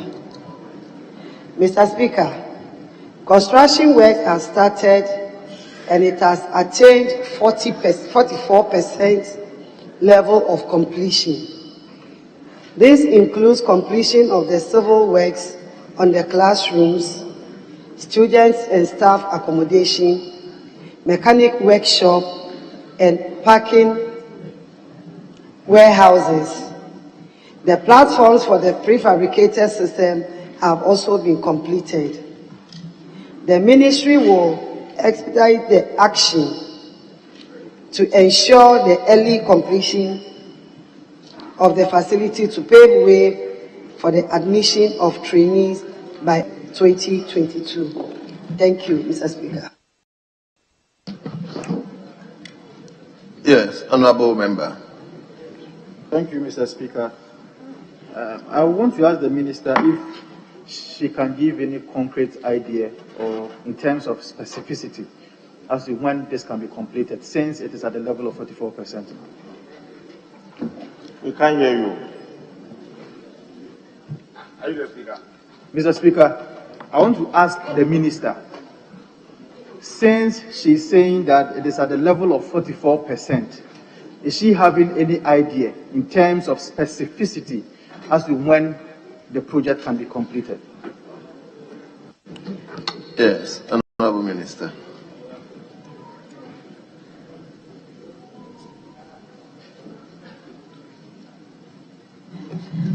Thank you, Mr. Speaker. Mr. Speaker, in my answer, I even mentioned that the facility will be completed to pave way for trainees by August 2022.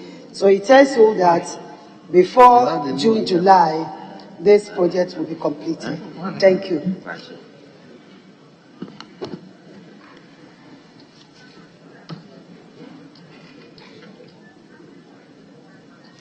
Anyway, this is a constituency-specific question.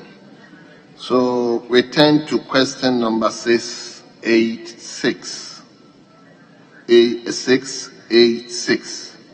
A member for Impoho, Honorable John Kobina Abam, Aboa Sani. Honorable Member, the Minister is waiting to hear your question. Thank you, Mr. Speaker. I rise to ask the Honorable Minister for Fisheries and Aquaculture Development how the Ministry intends to empower the relevant agencies responsible for the enforcement of laws and fisheries regulations. Thank you.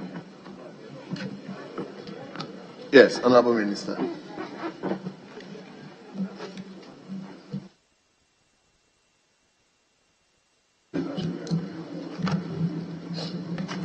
Thank you, Mr. Speaker. Mr. Speaker, the enforcement of fisheries laws and regulations requires effective collaboration between relevant agencies.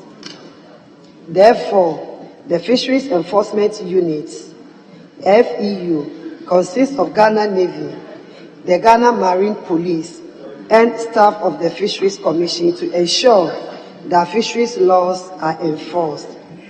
The Ministry also has been in constant engagement with the Attorney General's Department to ensure the prosecution of cases. The Ministry will continue to build on this collaboration and strengthen them to enhance the enforcement of the laws.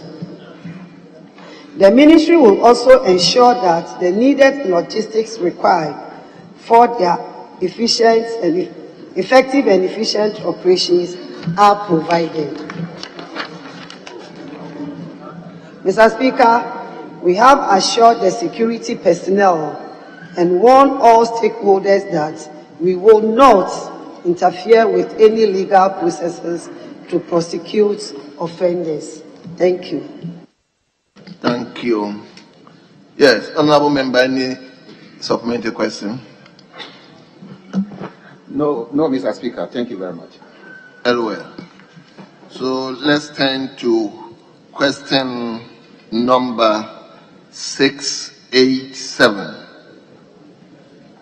A member for Botiano, English, a man from Honorable Sylvester Tete. Thank you very much, Right Honorable You Speaker. may ask your question now. Mr. Speaker. No. I didn't catch your eye. See, I didn't catch your eye. Honorable, you may go on. Mr. Speaker, I rise to ask the Minister for Fisheries and Aquaculture Development what provisions and enforcement has been implemented to augment and improve aquaculture production in the country. Thank you, Mr. Speaker. Yes, Honorable Minister.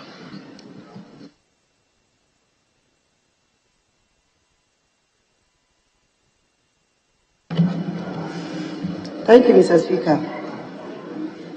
Mr. Speaker, key activities are being undertaken to improve aquaculture production, include the implementation of the Aquaculture for Food and Jobs, AFJ, initiative, improving the production and supply of quality fingerlings, and the provision of essential aquaculture inputs such as fish feed.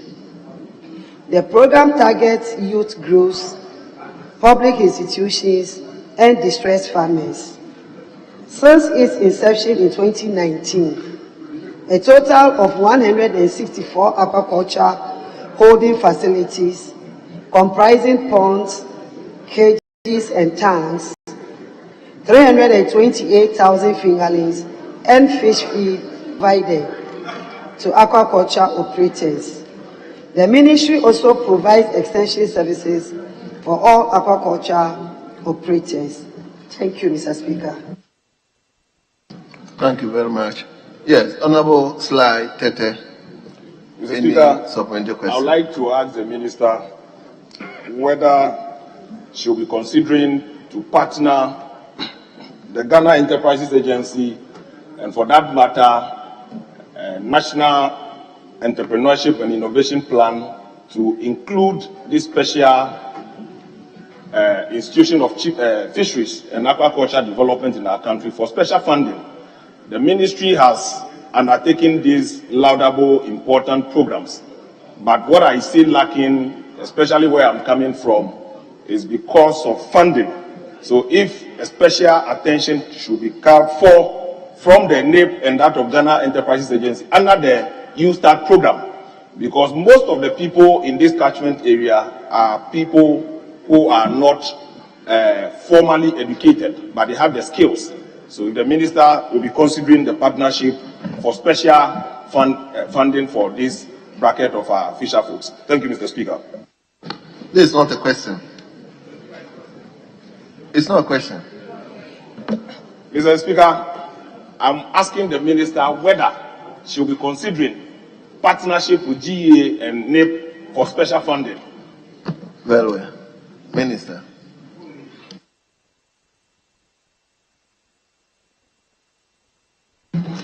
Thank you, Mr. Speaker. We are considering that collaboration and it's just about to begin. Thank you. Very well. Yes. Honorable Member for Botiano, let me come back on question number 688. You may ask the question. Mr. Speaker, I rise to ask the Minister for Fisheries and Aquaculture Development again what sustainable assistance is being offered to women in the fishing industry. Thank you, Mr. Speaker. Yes, Honorable Minister.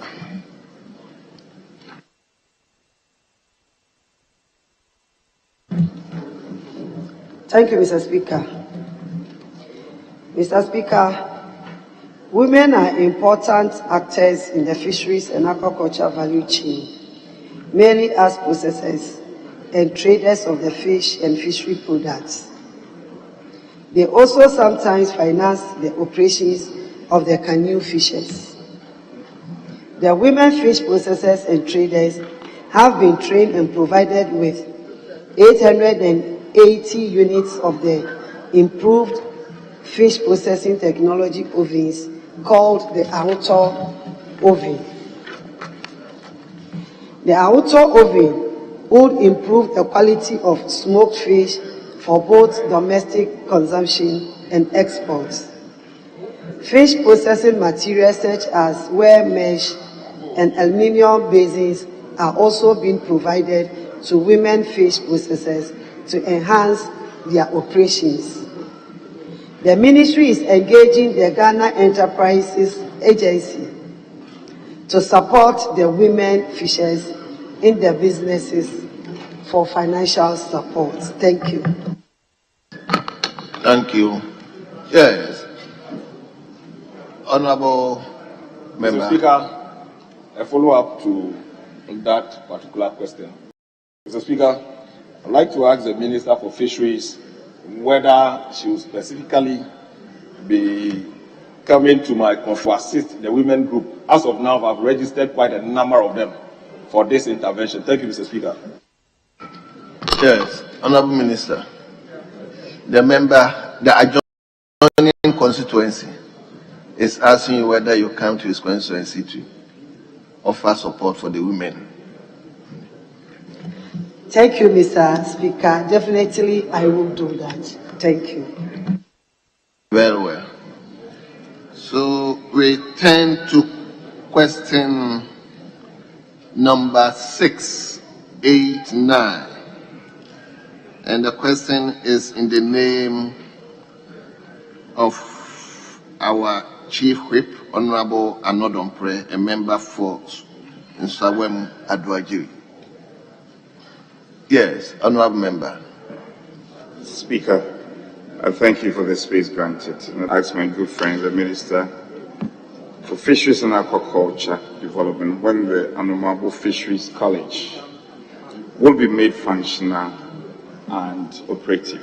I thank you, Speaker. Yes, Honorable Minister.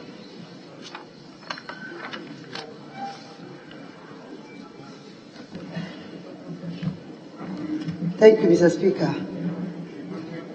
Mr. Speaker, the civil works on critical components such as administration, classroom, hostel and laboratory blocks are almost completed. Administration and lab completed. Hostel and classroom at 90%. The construction of internal and access roads from the Nsafo Junction, Cape Coast Highway is ongoing. The ministry has also initiated the necessary activities towards the furnishing of the blocks, as well as equipping the laboratory. This year, the ministry will start the construction of the principal and staff bungalows. The ministry is working with the University of Cape Coast to operationalize the institution and admit students for the 2022-2023 academic year. Thank you, Mr. Speaker. Thank you. Yes, Honorable Member from Nsawam Adwajiri, any supplementary question? Supplementary indeed, Speaker. Speaker, let me commend the Minister. Even though work is not completed, there's a clear positive work action in operation. Work in progress. My question is, since it's on Fisheries College, and there's a clear interface with the Ministry of Education, would the Minister, or has the Minister reverted her mind to the complementary role that the Ministry of Education will have to play in this whole enterprise? And if she has, do we have defined rules in this context? I thank you, Speaker. Yes. Honorable Minister, your deputy is here, so. Thank you, Mr. Speaker. Mr. Speaker, yes, the Ministry of Education has a major role to play in this. And that is why we've started collaborating with the Coast. And very soon we will write to the Ministry of Education to officially bring them on board. Thank you. Thank you. You want to ask any another question? Speaker, I have follow-ups. Unless, of course, Speaker, I'll defer to you. No, you can ask. I wish to find out from the Minister. It's a Fisheries College and more of academia. How is she able to position the institution such that it will practically and really benefit our fisher folks ultimately? Yes, Minister.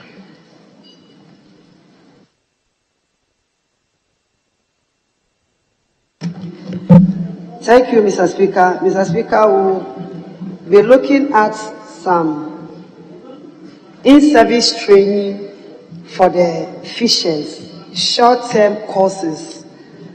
Sometimes we're planning to bring them in for 2 weeks or a month to give them some basic knowledge in fishing. Thank you. Thank you very much. Let's turn to question number 690. That stands in the name of a member for Impraeso, Honorable Davis Ansa Opoku. Honorable Member, the Minister is laughing. It means he's prepared to answer your question. Yes, and I love that, Mr. Speaker. Thank you for the opportunity, Mr. Speaker, to ask the Minister for Fisheries and Aquaculture Development how Air Ministry plans to advance activities in the post-harvest management of which has been given little attention in the past. Thank you. Yes, Honorable Minister.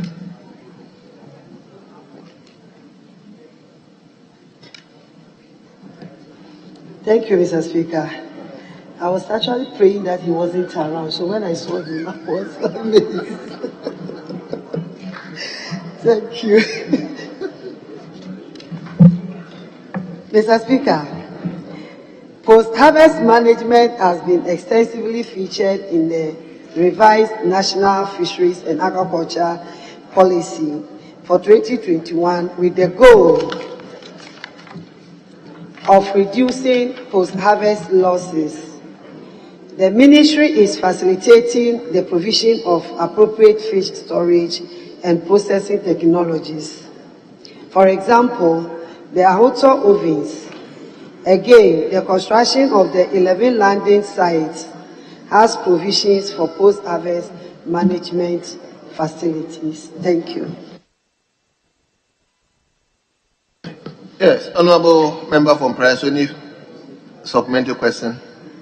Mr. Speaker, I do not have any supplementary question, only to add to plead with the Minister that of late people enjoy the cold tilapia. So it's important that she looks at establishing one of such facilities within the Greater Kogo Enclave. Thank you. Yes, Honorable Member for South Dai. Speaker, thank you for the opportunity to ask a supplementary in this matter. Mr. Speaker, my question is that being a constituency that produces a lot of fish, South Dai, Gemini, Agodake, Chanakwe, and Kweve, what steps have been in discussion with the Honourable Minister? And I want assurance that when these interventions are made, including the provision for facilities that will improve aquaculture, that's artificial fish farming, as well as facilities that will help to store them to supply to people when we are in the late season, whether South Dai, and particularly Gemini, Agodake, and Chanakwe will benefit. I thank you for the opportunity. Honorable, your private discussion with the member has been brought forward here. Thank you, Mr. Speaker. Yes, his, do I say constituency or district will be considered, and the women will all be brought on board. Thank you. Thank you very much. So the last question for the day stands the name of a member for Tolon, Honorable Habib Idrisu. Thank you, Mr. Speaker. I rise to ask the Minister for Fisheries and Aquaculture Development what measures have been put in place to fight illegal, unreported and unregulated fishing in Ghana, having regards to the 23.5 billion annual loss to West African states due to unreported and unregulated fishing. Thank you. Yes, Honorable Minister.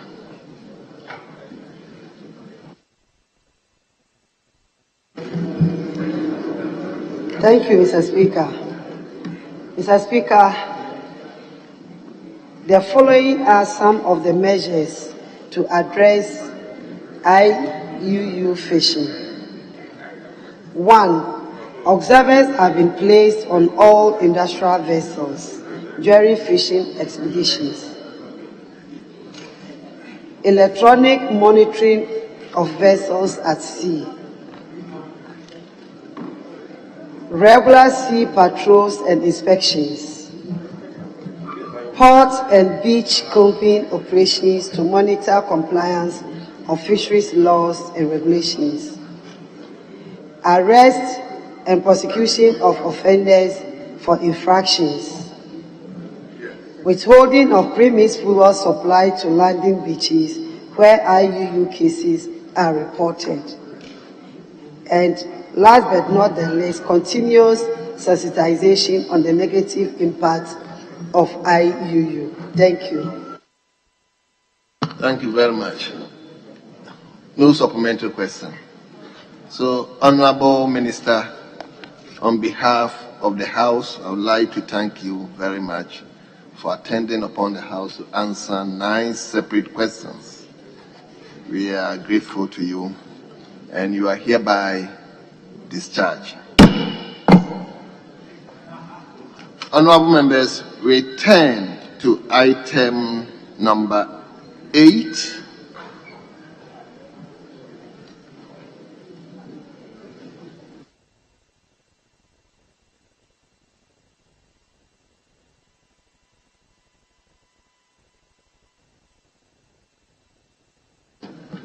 Yeah, Majority Whip, did I Speaker, I was seeking your leave based on earlier discussions we had that after the questions were agreed that statement had been admitted by the two self and they were going to be taken. I'm seeking your leave for us to vary the order of business and go on to public business. I see my colleagues who have very important statements which your good self, Speaker, has admitted. So we'll go on to presentation of papers and take item, with your leave, item 8A and B. And Speaker, again with your leave, for them to be laid by 2 deputy ministers in the House. 8 on page 6, item 8A and 8B. Speaker, with your leave. Yes, let me. Mr. Speaker, I just want to inquire from the government chief whip, majority chief whip, the reason for this variation of the order paper. Clearly, the Minister for Finance is not even here, Minister for Energy is not here, and you are seeking leave to vary the order of business for their people to be leave. Where are they? Then he is following by seeking your leave. Mr. Speaker, I see. Ordinarily, I will have no problem with this, but I see this to be very, very bad, because if the minister were to hear, the ministers were to be here, then you say that they have other engagement, and because of that, I want to seek your leave so that they lay it and get a chance to go. And here's the case, they are not even here. Yes. And we are here. Where are they? You have the men. And you are begging, seeking leave for that. Mr. Speaker, this one, you are a government chief whip. You and me, you know where we are going to no avail. And you are doing this. So, Mr. Speaker, we are in your hands. Anyway.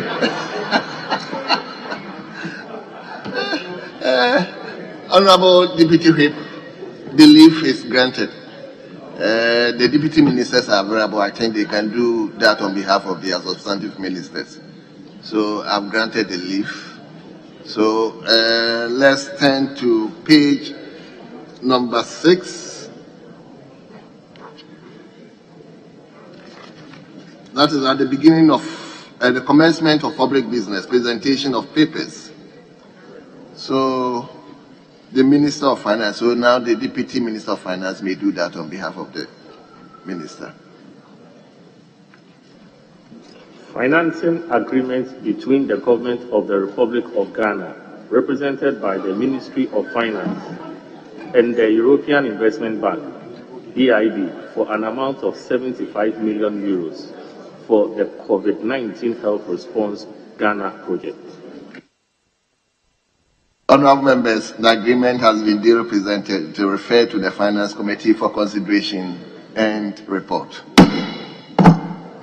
Let's turn to 8B, Honourable Deputy Minister for Energy.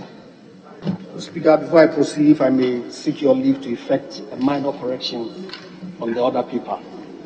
The request should read, request for ratification of Ghana's membership to the African Petroleum Producers Organization. The word ratification of is omitted. Thank you. Request for ratification of Ghana's membership to the African Petroleum Producers Organization, APPO. Honourable members, the request has been duly presented and it is referred to the Committee on Mines and Energy for consideration and report. So we now come back to item number 7 as statements, and Mr. Speaker has admitted a couple of statements. The first one to be read stands the name of a member for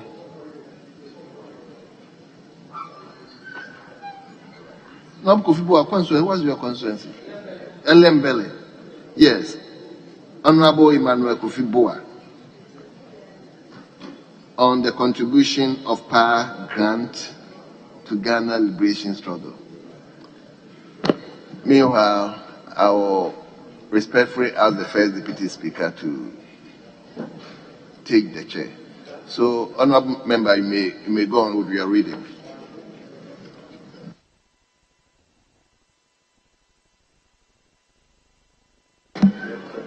Thank you, Mr. Speaker, for allowing me to make this very important statement on the important contribution of Paa Grant to Ghana's liberation struggle.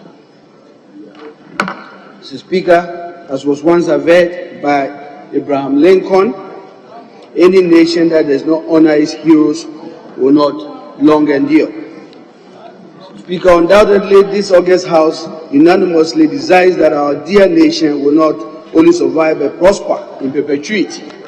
Therefore, Mr. Speaker, I crave your indulgence to give a statement in honor of one of Ghana's particular heroes in the person of Mr. George Alfred Grant, of blessed memory. This statement aims at throwing more light on his enormous contribution to the successful struggle for our motherland's independence. I believe a careful study of his role will inform as well as inspire us as Ghanaians to willingly and appropriately make the required individual and collective sacrifices for the development of our nation. So, Speaker, the man George Alfred Grant, affectionately called Paa Grant, hailed from Benin in the Nzima area, currently Jomoro district, in the western region of Ghana, and was born in the year 1878. To Mr. William Grant and Madam Ajua Buatwi, he had his education at Wesleyan School, now Infansipim School, in Cape Coast. Paa Grant was a renowned businessman and astute politician.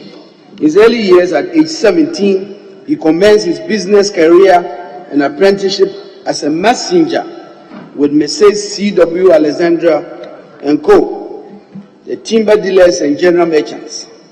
By 1914, assiduous Grant had learned enough and saved from his meager salary to start his firm, George Grant and Company, and thrived as a timber merchant with a prosperous export business at a time when the trade was subjugated by foreign companies, a feat which must motivate our youth to submit to learning and boldly taking on entrepreneurial initiatives.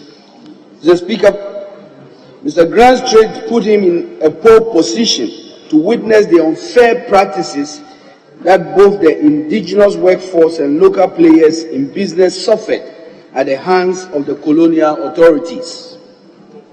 Despite his thriving business, he became more concerned about injustice against citizens of the then Gold Coast. The political career of Mr. Grant was therefore born out of pure willingness to serve his nation and contribute to the liberation of his fellow citizens.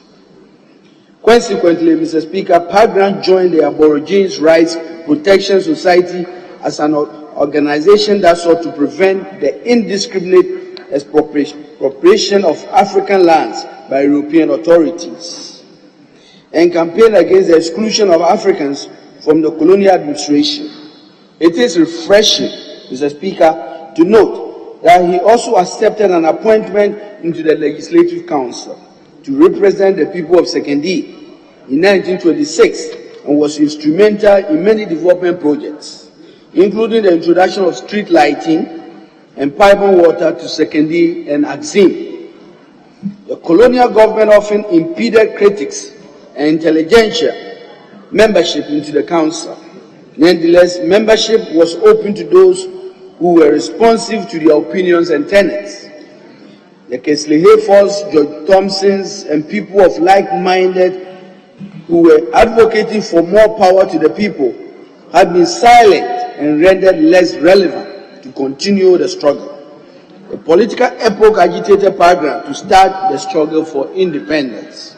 Mr. Speaker, vexed with the growing injustice against natives of the Gold Coast and inspired by the increasing calls for a new political direction, Paa Grant organized the famous meeting which was attended by eminent Ghanaians including Dr. J.B. Dankwa, Awudo Williams and others.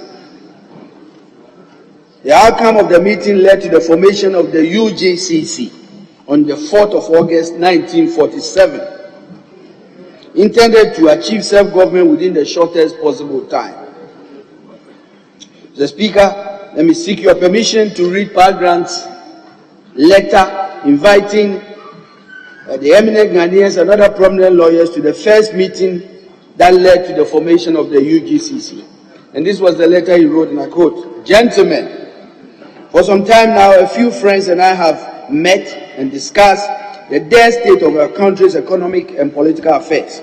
As a result, we have concluded that the only solution to this problem was an invitation to a few members of the country who have their country's interests at heart to meet and discuss these topics. Therefore, we will resolve to form a committee that can appeal a broader cycle of the public to cooperate with us as we create a national political body or organization to deal with concerned efforts in economic, industrial, and political matters and raise funds for these purposes.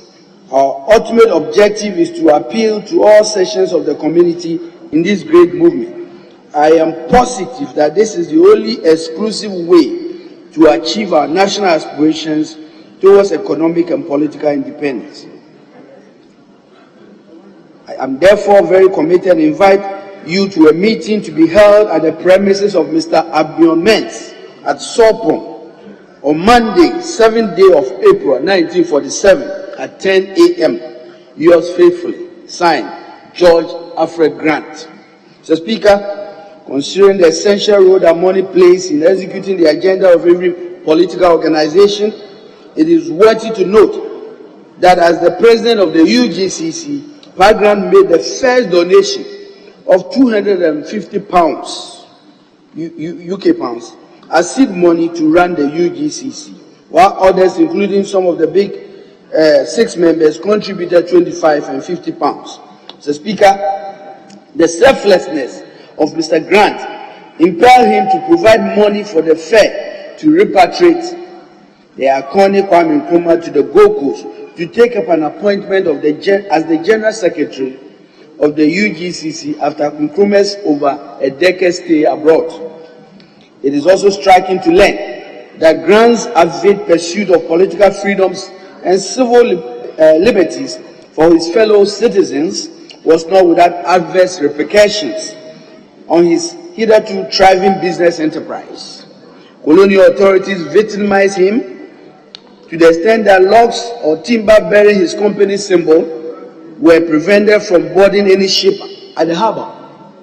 He had to resort to the expansion of his timber business locally to avert imminent collapse. Nonetheless, Mr. Speaker, Paa Grant persevered in his fight for political liberty for our dear nation. Unsurprisingly, due to the his unflinching commitment, he was known to many during the Gold Coast era as the father of Gold Coast politics.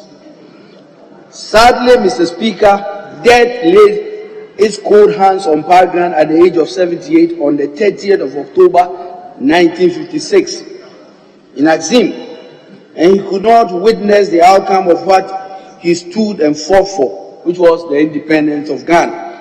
However, today, the critical and inspirational role played by Paa Grant, the man from the very beginnings in Zini, in the attainment of Ghana's independence as well, is well documented and appreciated by all.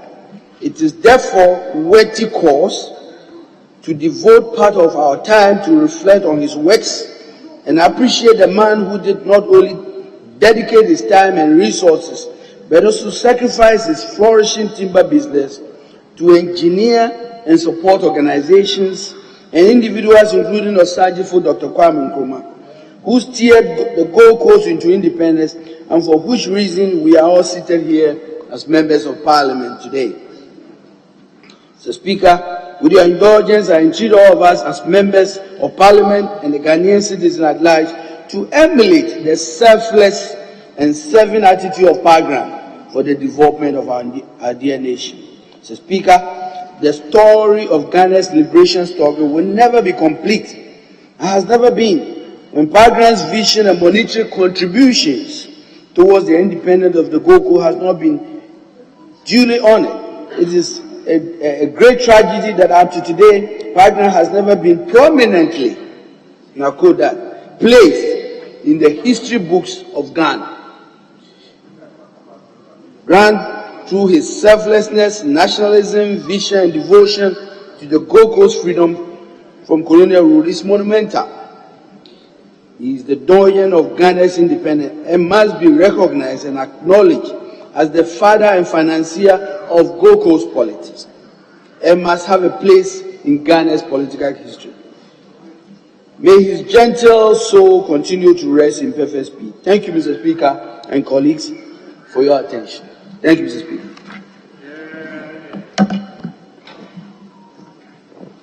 Yes, Honorable Dafiamapo. Speaker, thank you for. Hold on, please. Yes, honourable members, having regards to the state of the business of the House, I direct that the House sits outside the regular sitting hours. Now you may proceed. Speaker, thank you. Speaker, I'm privileged to be given the opportunity to add a few words to the illustrious statement that has been made by the member for Elembele in memory of who has been recorded as the father of Gold Coast politics. Mr. Speaker, indeed, it's fortuitous that this statement is coming just a couple of days after one was read in memory of Dr. Dankwa, because the political history of these Star Wars of our nation are intertwined.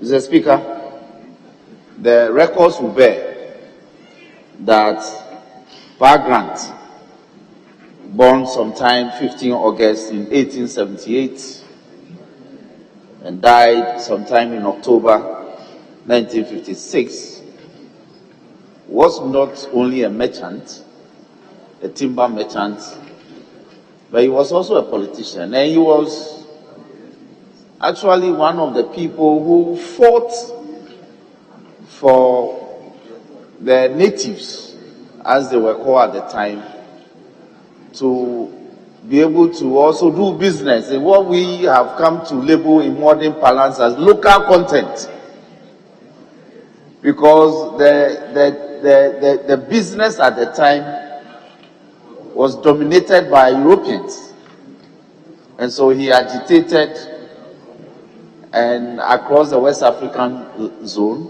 and got others to support him, and eventually got installed as a stalwart in the business. And by by extension veered into politics, founded UGCC, became its first president, and sponsored its activities. And again, the records will bear that he actually gave out money for Dr. Nkrumah to be brought down to help them to advance their cause as a freshly formed political entity in 1947. Mr. Speaker, so today, if this statement is made to commemorate the memory of this political colossus, Mr. Speaker, it's in order. Mr. Speaker, it is said that a nation that does not glorify its heroes is not worth dying for. This house, it is time that, for instance, one of the universities or institutions of learning in the Western region or located anywhere in this country should be established in the memory of Paa Grant for the role that he played towards our struggle to attain self-rule and eventual independence as a republic. Yes, if you go to Sekende, if you go to Takrady, if you go to that area, there are a couple of statues that have been erected in his memory. We even have Paa Grant House, but it is not enough. We are reviewing the roles of people who have contributed to making us a nation state today, and I think it's in order that some other bigger monuments are erected in their memory. Mr. Speaker, if you go to other countries, universities, statues, in fact, inscriptions are carved on marble stones and inspired in memory of those history makers. And therefore, like I made a call last week when a similar one was made in memory of Dankwa. At the end of our contribution, I will urge the House to rise to pay a 1-minute silence in his memory. Mr. Speaker, with these few words, I thank you for the opportunity. Yes, Honourable Minister for Lands and Forestry. Thank you very much, Right Honourable Speaker, for the opportunity to contribute to this statement, which in my view, Mr. Speaker, is a very important statement. Mr. Speaker, I thank the maker of the statement, and to say that the matters is brought before this House in paying glowing tribute to Paa Grant are commendable, and I want to thank the maker of the statement. Mr. Speaker, in situations like this, when we get opportunity to examine our forebears and our leaders, I will respectfully submit that it's important that we do so in the context of an honest critique of who they were, what they stood for, and even in some cases their shortfalls, because the whole idea, Mr. Speaker, is so that those of us who live today in generations unborn can be inspired and can learn from the principles they stood for and for what they advocated for.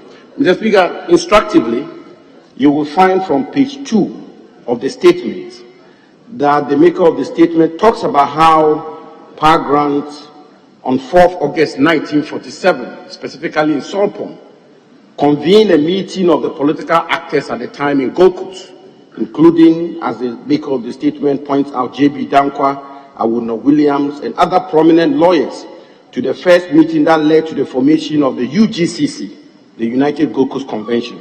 So, Speaker, and indeed, the maker of the statement, born out of excellent industry, even fished out the letter Paa Grant sent to these individuals to attend the meeting, that seminar meeting in Solpon on 4th August 1947. Mr. Speaker, the first point I'd like to make in contribution to this statement is that we all have to be mindful of the order of the day in those times, and specifically, if you want, on 4th August 1947, the order of the world. Mr. Speaker, as you know better than I do, the contention at the time was the struggle between communism and liberal democracy and free market principles and the rest.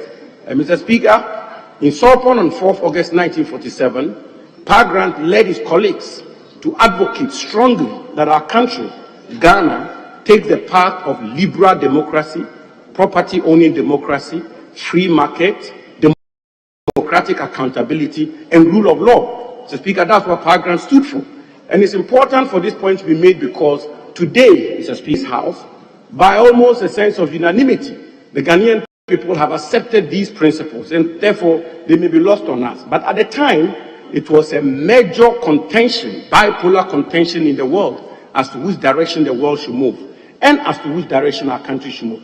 Paa Grant stood for liberal democracy, stood for property-owning democracy, stood for free market economy, and those are the principles which have been accepted almost with a sense of unanimity in our country and indeed the world. Mr. Speaker, at the time, across the African continent, post-independence, and by that I mean from 1957, when our country led sub-Saharan Africa to gain independence, all through the 1960s to 1966, when new and emerging African independent countries came up, the order of the day on the African continent was one-party state.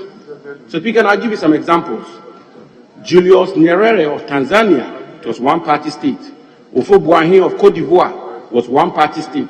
Leopold Songo of Senegal was one-party state.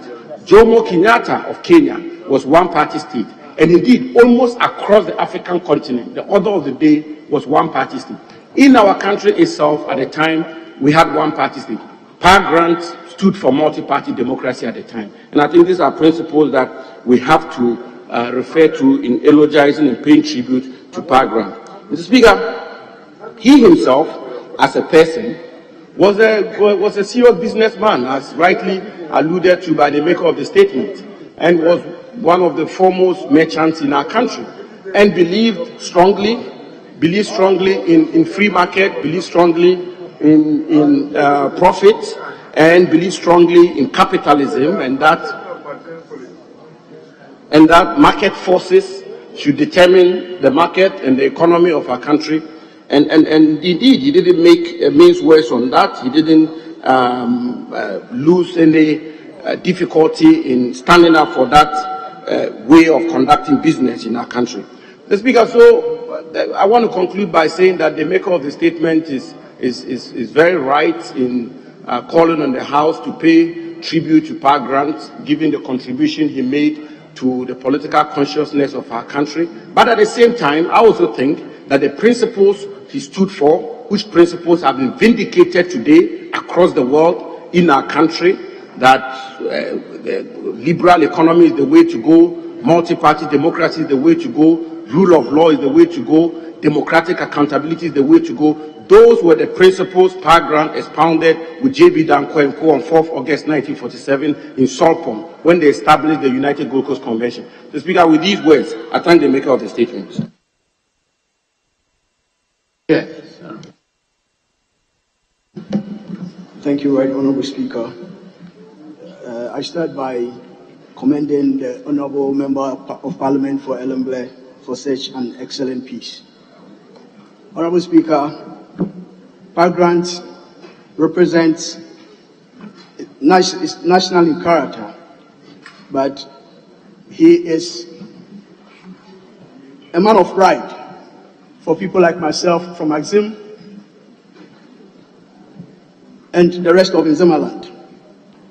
Growing up in Axim, Paa Grants, the footprints of Paa Grants were everywhere. And every child, every school, we looked up to the stories we heard. Mr. Speaker, I remember the first day I visited the European cemetery in Axim, and behold, there was the tomb of the great Paa Grant. I was shocked because It was a surprise to me. I just took some trees, some plants, as a flower. I placed it on the tomb, and I said a prayer that the spirit that they commence this country with, it is that we pray that it should imbibe people like us, so that we pursue and hold further the torch that was laid by him. Right, Honorable Speaker, the story of Paa Grant inspires people like me, a young politician as such, that it doesn't matter where you are coming from, but where you want to go. This is a man who sprung up from a humble home, but yet he was able to inspire us with the great achievements he chopped. When I was at the primary school, there's a school in Axim called St. Augustinos, and behold, there is an edifice that he put up, an edifice that once hosted the British Bank of West Africa in its structure. But you look at it now, and it's in a bad, very, very, very state. Right, Honorable Speaker, I want to end this statement by saying that, yes, the raising of a stamp by the government, it's laudable. But I believe that such a great personality that helped to start this political system that we run should be celebrated. And I believe we can do better by initiating annual lectures in his honor to tell the story that yes, it doesn't matter where you come from, but what you stand for and what you want to do for your people through service. So I wish to conclude by thanking the maker of the statement for such an excellent piece.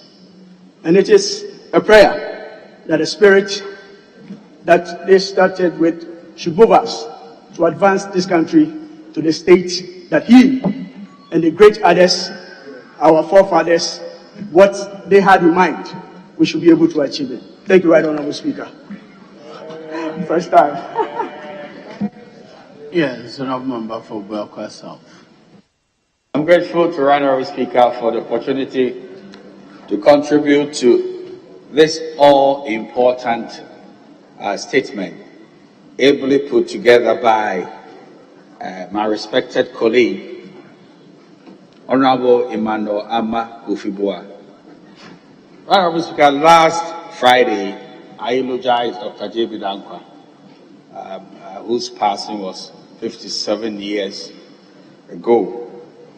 And I'm elated that today, my colleague, Honorable Boa, is following the path of righteousness by also trying his very best to talk about somebody that I would say midwifed the United Gold Coast Convention. So there are those who are in the background and they do the serious work, and there are those who take the credit. Today we cannot talk about our independence struggle without, eulogizing the chief and main financier.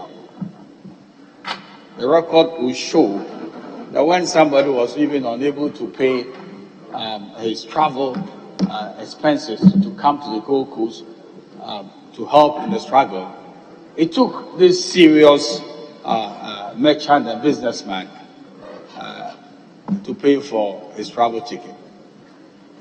Where would Kwame Nkrumah have been but for the largesse and generosity of Paa Grant? That's why I am of the humble view that this statement is immensely important for our education. Honorable Speaker, some people are born with some gifts. We are being educated by this statement that even at the age of 17, he started his business career and he became a serious timber merchant, as they would like to describe him. And he partnered with some foreign business entity, Messias, CW, Alexander and Company. That is amazing. Because at 17, I'm sure a lot of people were doing hunting for what's this popular meat? Yes, grass cutter. You know how grass cutter adds to abunabunu. But some people were doing all this. I mean, going to look for snails and the rest of it. I don't know where he got his genes from, but 17. We're not talking about modern times. This great man of Africa has started his business partnership with a foreign entity. Our Speaker, the fact of the matter is that one of the primordial vibrations of the white man was to deplete our resources. One of the things that people don't want to talk about. You know, the enlightenment that they claim came via the Bible also had a commercial interest. And that is why those who came together to form the Aborigines Right Protection Society must be commended. They were very, very strong on the point that the indiscriminate expropriation of African lands by European authorities and businessmen should be stopped. That was very good for us. Because the land of any people, I mean, is their blood and soul. And we have to bow to the strength of Paa Grant in joining such a respected society that championed, I mean, the rights of Africans. Again, it was said that it is only the white man who should have the best of jobs and the rest of them.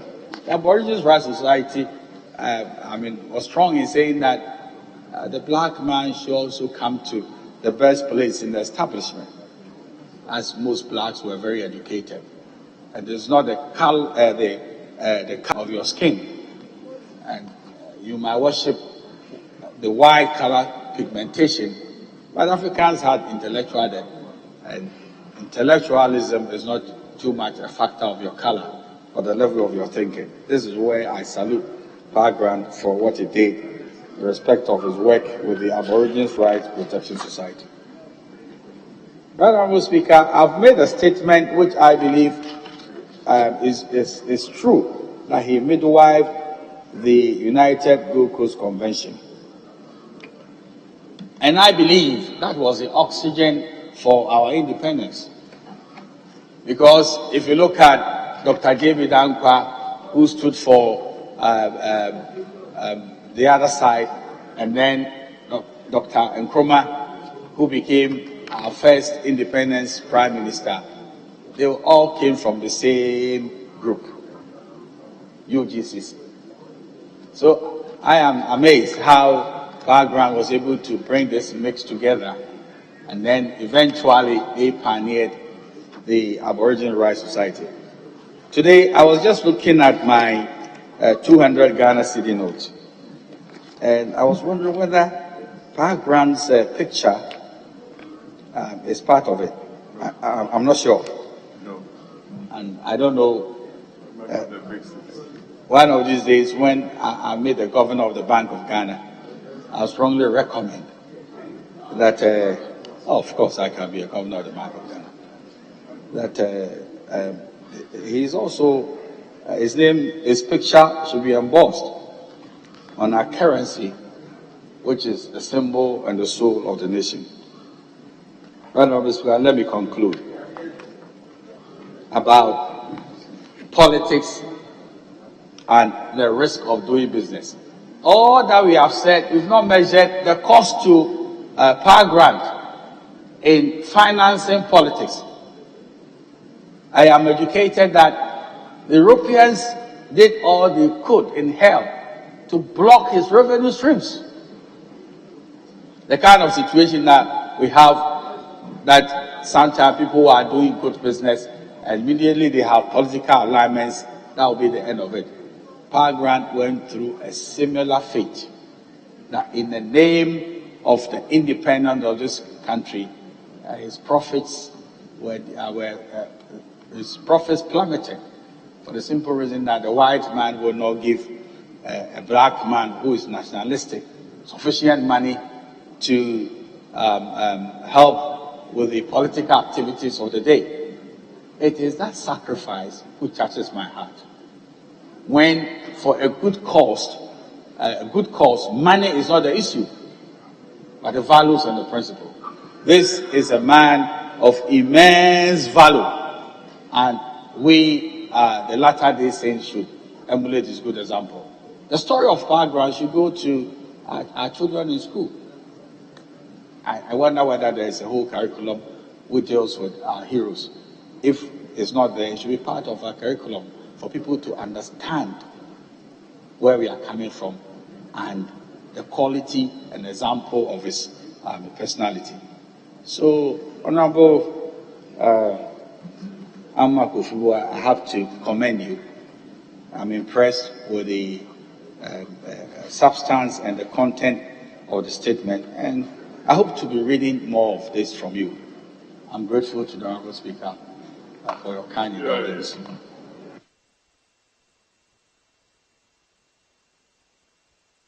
Yeah.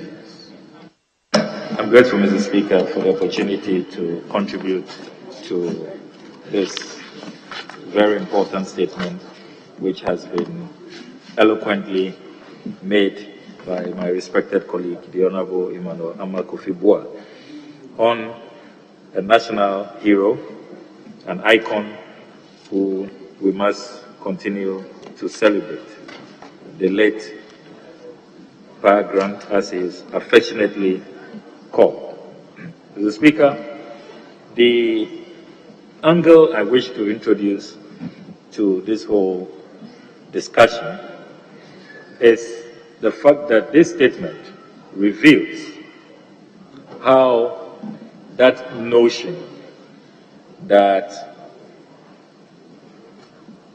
Africans were so poor, were so impoverished, had absolutely no means of survival, and that the West had to come in to rescue the African people through colonialism. The story of Paa Grant shatters that myth, and it re-emphasizes the fact that long before the colonialists came to our shores, many Africans were excelling, particularly in trade and commerce. And the story of Paa Grant is one such example. The records will show, Mr. Speaker, that Paa Grant's business, George Grant and Company, was so famous internationally. He had offices all over the country, the continent. He was sought after in Ivory Coast, in Nigeria, and indeed, he had major business transactions in Europe and America. He had offices in London, in Liverpool, and he had contracts to supply timber to the United States of America and to Canada. We are talking about a business mogul. I mean, in today's assessment, we'll be ranking him probably in the category of people like Dangote, you know, people like Adenuga, you know, people like probably Kwame Despite, if I will stay in Africa. But even the likes of Elon Musk, the likes of Bill Gates will struggle to rival the kind of financial muscle, the kind of business acumen. And Mr. Speaker, this takes us back to our own history about how great we have been as a continent. Historical literature, Mr. Speaker, reveals that in the days of the Songhai Empire, the Malian Empire, the great merchants of Timbuktu, we had African greats, traders, merchants, entrepreneurs who were men of their own worth and value who excel in business, Mr. Speaker. So we must teach this history to particularly the younger ones who increasingly are sold on to this myth that Africa has not had a glorious past and that everything great and everything mighty is probably from the West. The story of Paa Grant really disputes that. And I am glad, Mr. Speaker, that the maker of the statement has really taken us through a beautiful journey of how, from the age of 17, Paa Grant showed how astute he was in business. And Mr. Speaker, what is also refreshing is that Paa Grant, though a businessman, was concerned about the political economy, and he was concerned about the political direction of our country. It is he, as the maker of the statement has spelled out, and even obtaining a copy of the invitation letter that he wrote to, if you like, the intelligentsia at the time. He is the one who put them together. And it shows that this was not a man just steeped in business, but he had the nation at heart. He was a patriot, a nationalist, and he was a man who cared deeply about the progress of his country. And all the accounts show that he did this and contributed, financed the politics of that era, not because he was looking for any personal gain. He didn't want any position himself. And indeed, when independence was even attained, Mr. Speaker, the records show that he continued with his business. He was a businessman in Axim. The records again show that 2 days before he passed, Mr. Speaker, the Osajifo, Dr. Kwame Nkrumah, on the 28th of October, traveled to Axim to visit him when he heard that he was unwell. And it just shows how the Osajifo and his colleagues at the time greatly cherished the contributions of Paa Grant. And Mr. Speaker, it teaches us that we should be selfless, we should love our country, and we should support when we can without necessarily expecting personal or direct benefit. And that is the story of Paa Grant. Mr. Speaker, I must also emphasize that what Paa Grant's story teaches us is that in the struggle for independence, there are so many people who laid down their lives. What he was doing was very risky.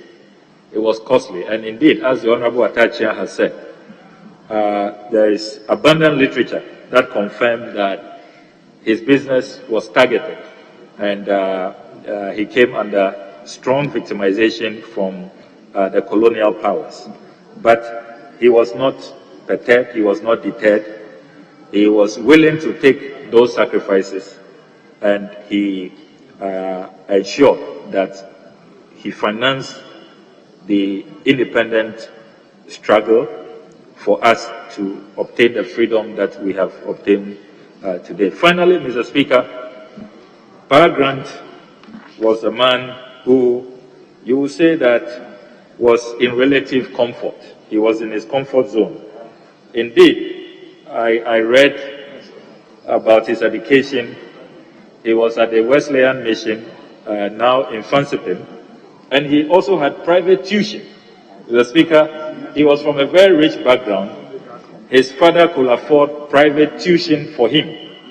And despite having been born, you will say, with a golden spoon in his mouth, he did not think that he should be insulated and should stay away from the forward march of our country to help bring our people out of the shackles of colonialism, of exploitation. He thought that he should use that privilege that he had us out of poverty, out of deprivation, out of ignorance, and to build for ourselves a fair and just society. May the memory of Paa Grant be a blessing, and may we continue to celebrate him and emulate his good works. I commend the maker of the statement, and I thank you, Mr. Speaker, for the opportunity. Yes, Dr. Janko. Honorable Speaker, I'm thankful to you for the opportunity to add my voice to the statement ably made by Honorable Ama Kofi Boa to honor the memory of George Alfred Grant, popularly known as Paa Grant. Honorable Speaker, there is no denying the fact that George Alfred Grant was one of the greatest statesmen that Ghana has ever produced. Mr. Speaker, in the 40s, it became obvious that the colonial administration was not interested in the socio-economic development of our country.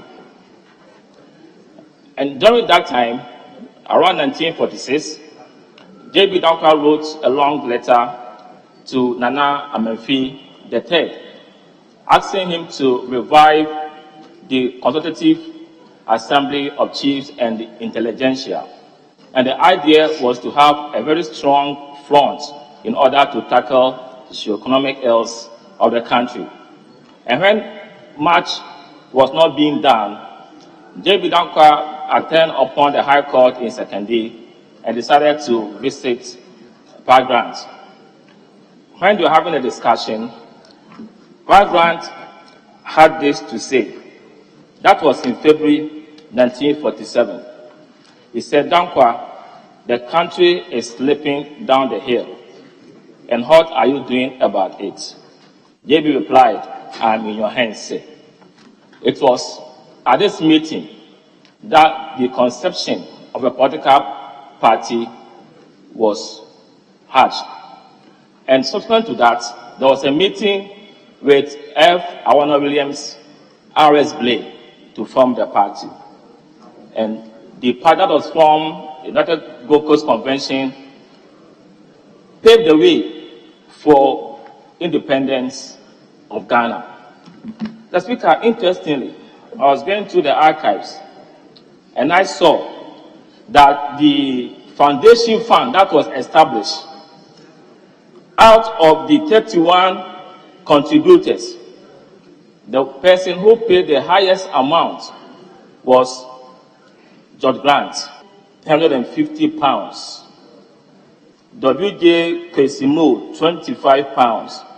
F.A. Awono Williams, £50. R.S. Blay, £50. J.B. Dankwa, £50. So it's a lot. So this tells us that J.B. Dankwa was Paa Grant was very instrumental in the formation of the group. And it tells me also that as a businessman, a wealthy man, a business merchant who was sought after by governments across the globe, was somebody who had the nation at heart and decided to use his resources to ensure that Ghana made strides in terms of our development. And that is a call to all of us, especially those who are ready, that we can also contribute our quota with our resources to ensure that this country develop to the state that we want it to be. And if today we are celebrating the memory of this great icon, then I think that it's a privilege for some of us to also add our voice to it. This was a colossus, a humble man, a hardworking man who despised his own small beginnings and aspired to the heights that he reached. Not much is said about Alfred Grant, and I'm thinking that the Minister for Tourism should liaise with our various second and first institutions to ensure that the learners, the students, visit the birthplaces and the tombs of some of these persons. It's very important because, Speaker, if this is done, they will learn to appreciate the value and the worth of these persons. And this could be a very strong tourist booster for this country from within our own jurisdiction. Mr. Speaker, I'm honored and privileged to add my voice to this great man who God gave us to lead us to where we are now. Wherever he is, I pray that he will continue to rest in peace, and God will also honor generations that were born after him. Thank you, Honorable Speaker, for this opportunity. I'm grateful. Yes, Honorable Majority Leader. Mr. Speaker, thank you very much for this opportunity. Speaker, I associate myself very hugely with the statement made by the Honorable Emmanuel Amakofi-Boa in memory of the man called George Alfred Grant, and affectionately referred to as Paa Grant. Speaker, I was just searching to see if we have ever had such a statement made in this House in memory of such a colossus in the history of this country. It appears no such thing has ever been done. I remember some time back, the Honorable Joe Gatti wanted to make a statement. I don't really recollect whether any such statement eventually came to be made. And if it has never been made, the Speaker, then that certainly would be a monumental injustice to the man who so much inspired our efforts to liberate this country from the clutches of colonial administration. Mr. Speaker, at the height, at the pith of this statement is sad to relate the rather unrecognized role of Paa Grant in the liberation of this country from colonial rule. Mr. Speaker, I'm really touched by the anti-penultimate paragraph of the statement, which says to us that he is the doyen of Ghana's independence and must be recognized and acknowledged as the father and financier of Gold Coast politics and must have a place in Ghana's political history. Mr. Speaker, this is a really loud appeal and should go to the hearts of all who are herein assembled and also the people in government. Mr. Speaker, it's not too late to straighten up the history of this country. It's not too late. Speaker, this should lead us to the fact that the independence of Ghana was not at the instance of one person. People contributed resources, they contributed their experience, they contributed their time to making this country what we have witnessed today and what we are witnessing as a nation. Speaker, some people contributed more of energies and time. But we must recognize that but for this singular effort of Paa Grant, perhaps our independence would have been delayed. He applied a master stroke, got people together, and that re-energized the independence struggle. So the independence of this country certainly was not at the instance of one person. We must all recognize that. And yet, you see the spirited effort of some people who want to make it appear as if Ghana's independence is attributable to just one person. We must live up to truthfulness. The Speaker, the man that we are commemorating today is a paramount personality in the struggle for self-determination of this country. As we've come to appreciate, he had a very thriving business at the time, perhaps unparalleled in West Africa at the time. That he had offices in London in particular, and the Speaker, not only London, in the sub-region. My colleague, the Honorable Okudzeto Ablakwa, has related to the offices that he had in Abidjan.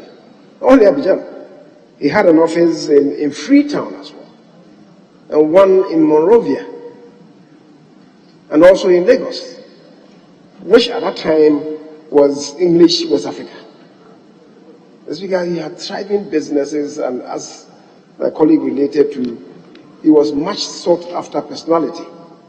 The Speaker, he had some education, and because his business was very much thriving, he rubbed shoulders with the British colonial administrators, and he saw and experienced discrimination, which is why he was spurred on to really reposition the independence struggle in the country and brought people together. He was really in a class of his own, but then he felt and experienced discrimination.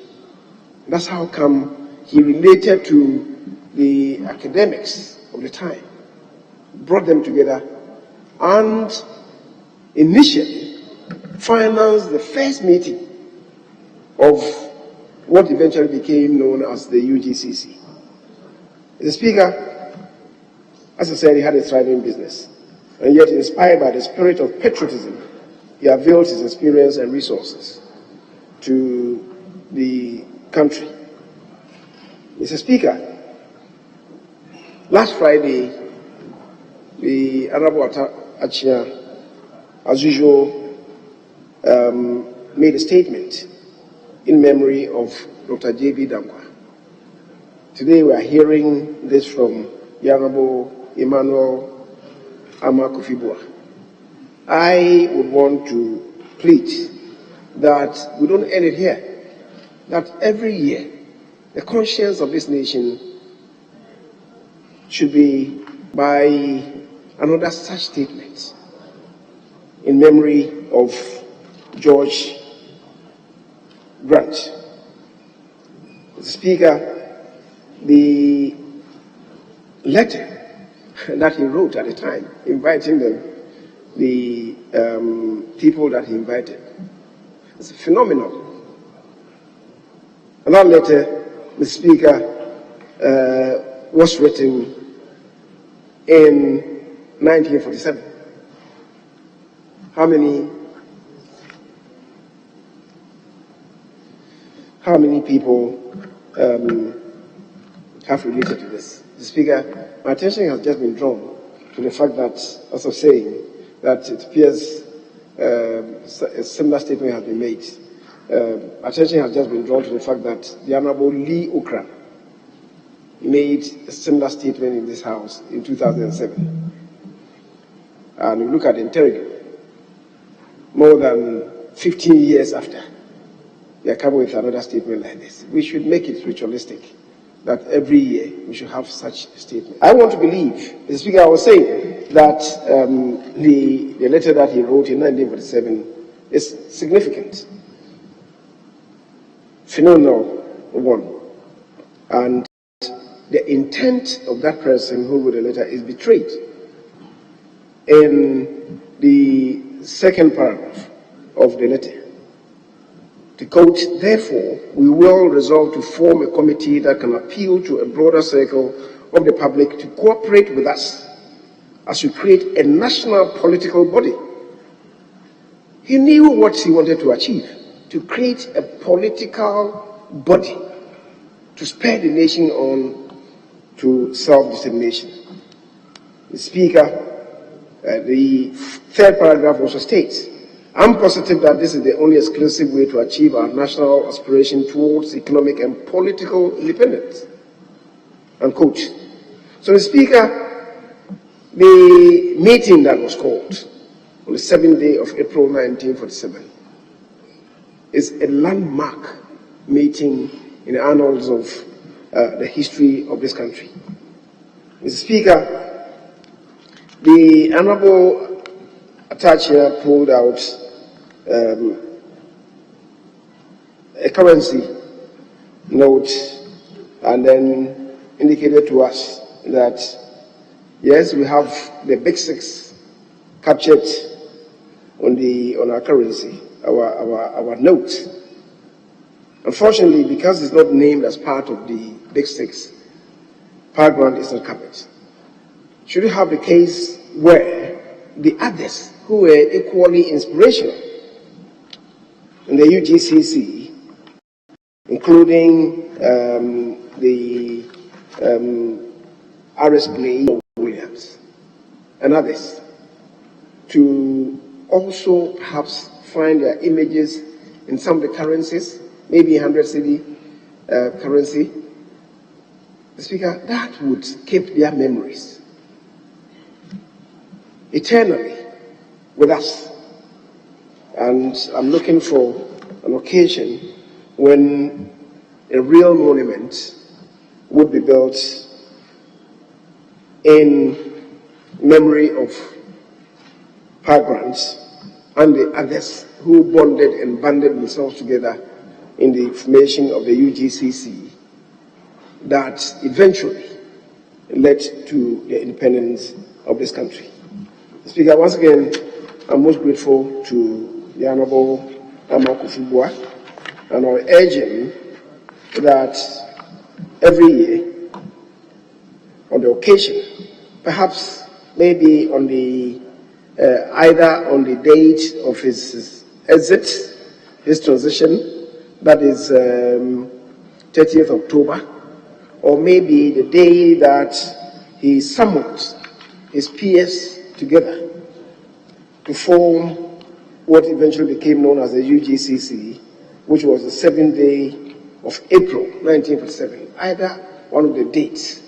I guess that would be much more inspiring than just choosing any other ordinary day. It doesn't register the presence of the man much. Speaker, so once again, as I said, I must express my gratitude to my colleague and urge him to continue on this path.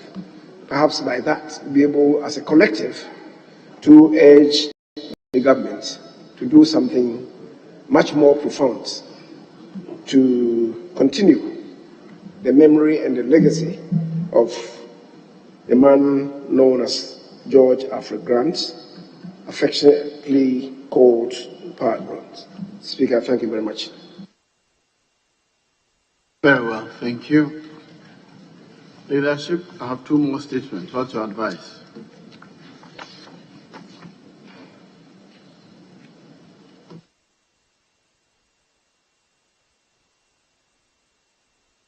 Well, here is one to be read by the chairperson of the Parliamentary Select Committee on Health.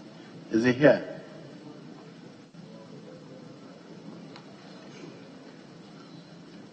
There's another one. The National Chocolate Day by the Honorable Member of Finsu South. Is he here?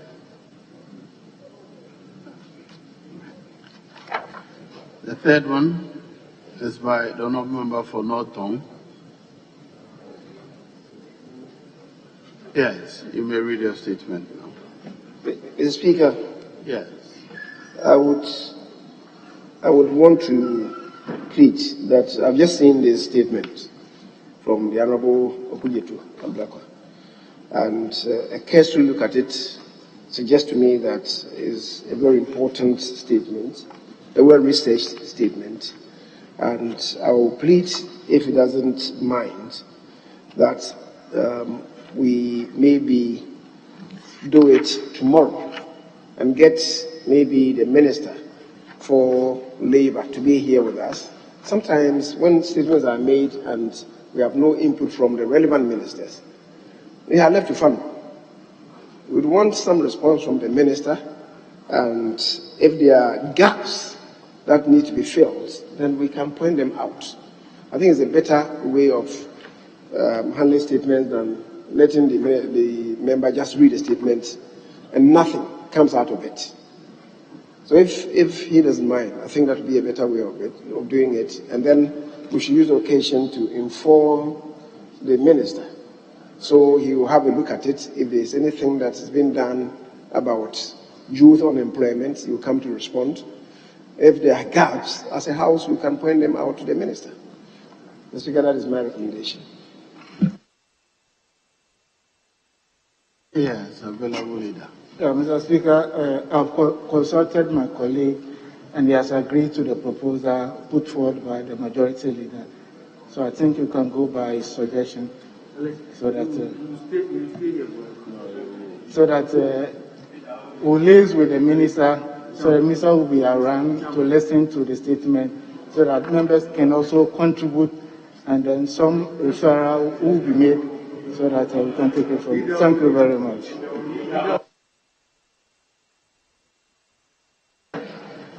Very well. In that circumstance, can I bring proceedings to a close for the day? Very well, honorable members. In that circumstance, the House is adjourned. Yes, leader. Speaker, my attention has been drawn to the fact that tomorrow, one of our own, the immediate past member of Parliament for Navrongo, the Honorable Kofi Ada, a former Minister of State, and the funeral is holding at the forecourt of our grounds here. And because of that, it's intended to have a sitting beginning at 2 o'clock and to have members, as many as possible, to be in attendance of the funeral of our colleague. I am informed that the real one would hold in his hometown, Navrongo. I believe it will be difficult for members to travel to Navrongo. And that being the case, we shall avail ourselves the opportunity to be at the forecourt tomorrow at 9 o'clock, you said? 9 o'clock or 8 o'clock? The funeral holding at 9 o'clock? The notice I had is 8 to 9 for the burial service. Okay. Burial service is 9 o'clock, but the filing pass is 7:30. So, Speaker, just to appeal to members, and in that regard, I would also entreat the Business Committee. We're having our meeting shifted forward to 7:30. I believe that we'll be able to finish with it in 30 minutes to give ourselves time to attend the funeral. So the Business Committee sits at 7:30, respectfully. So let those of them who are in the offices listening be with us at 7:30 at the Business Committee meeting tomorrow. Thank you. Very well. The House is accordingly adjourned till Thursday, 10 February, 10 o'clock in the forenoon.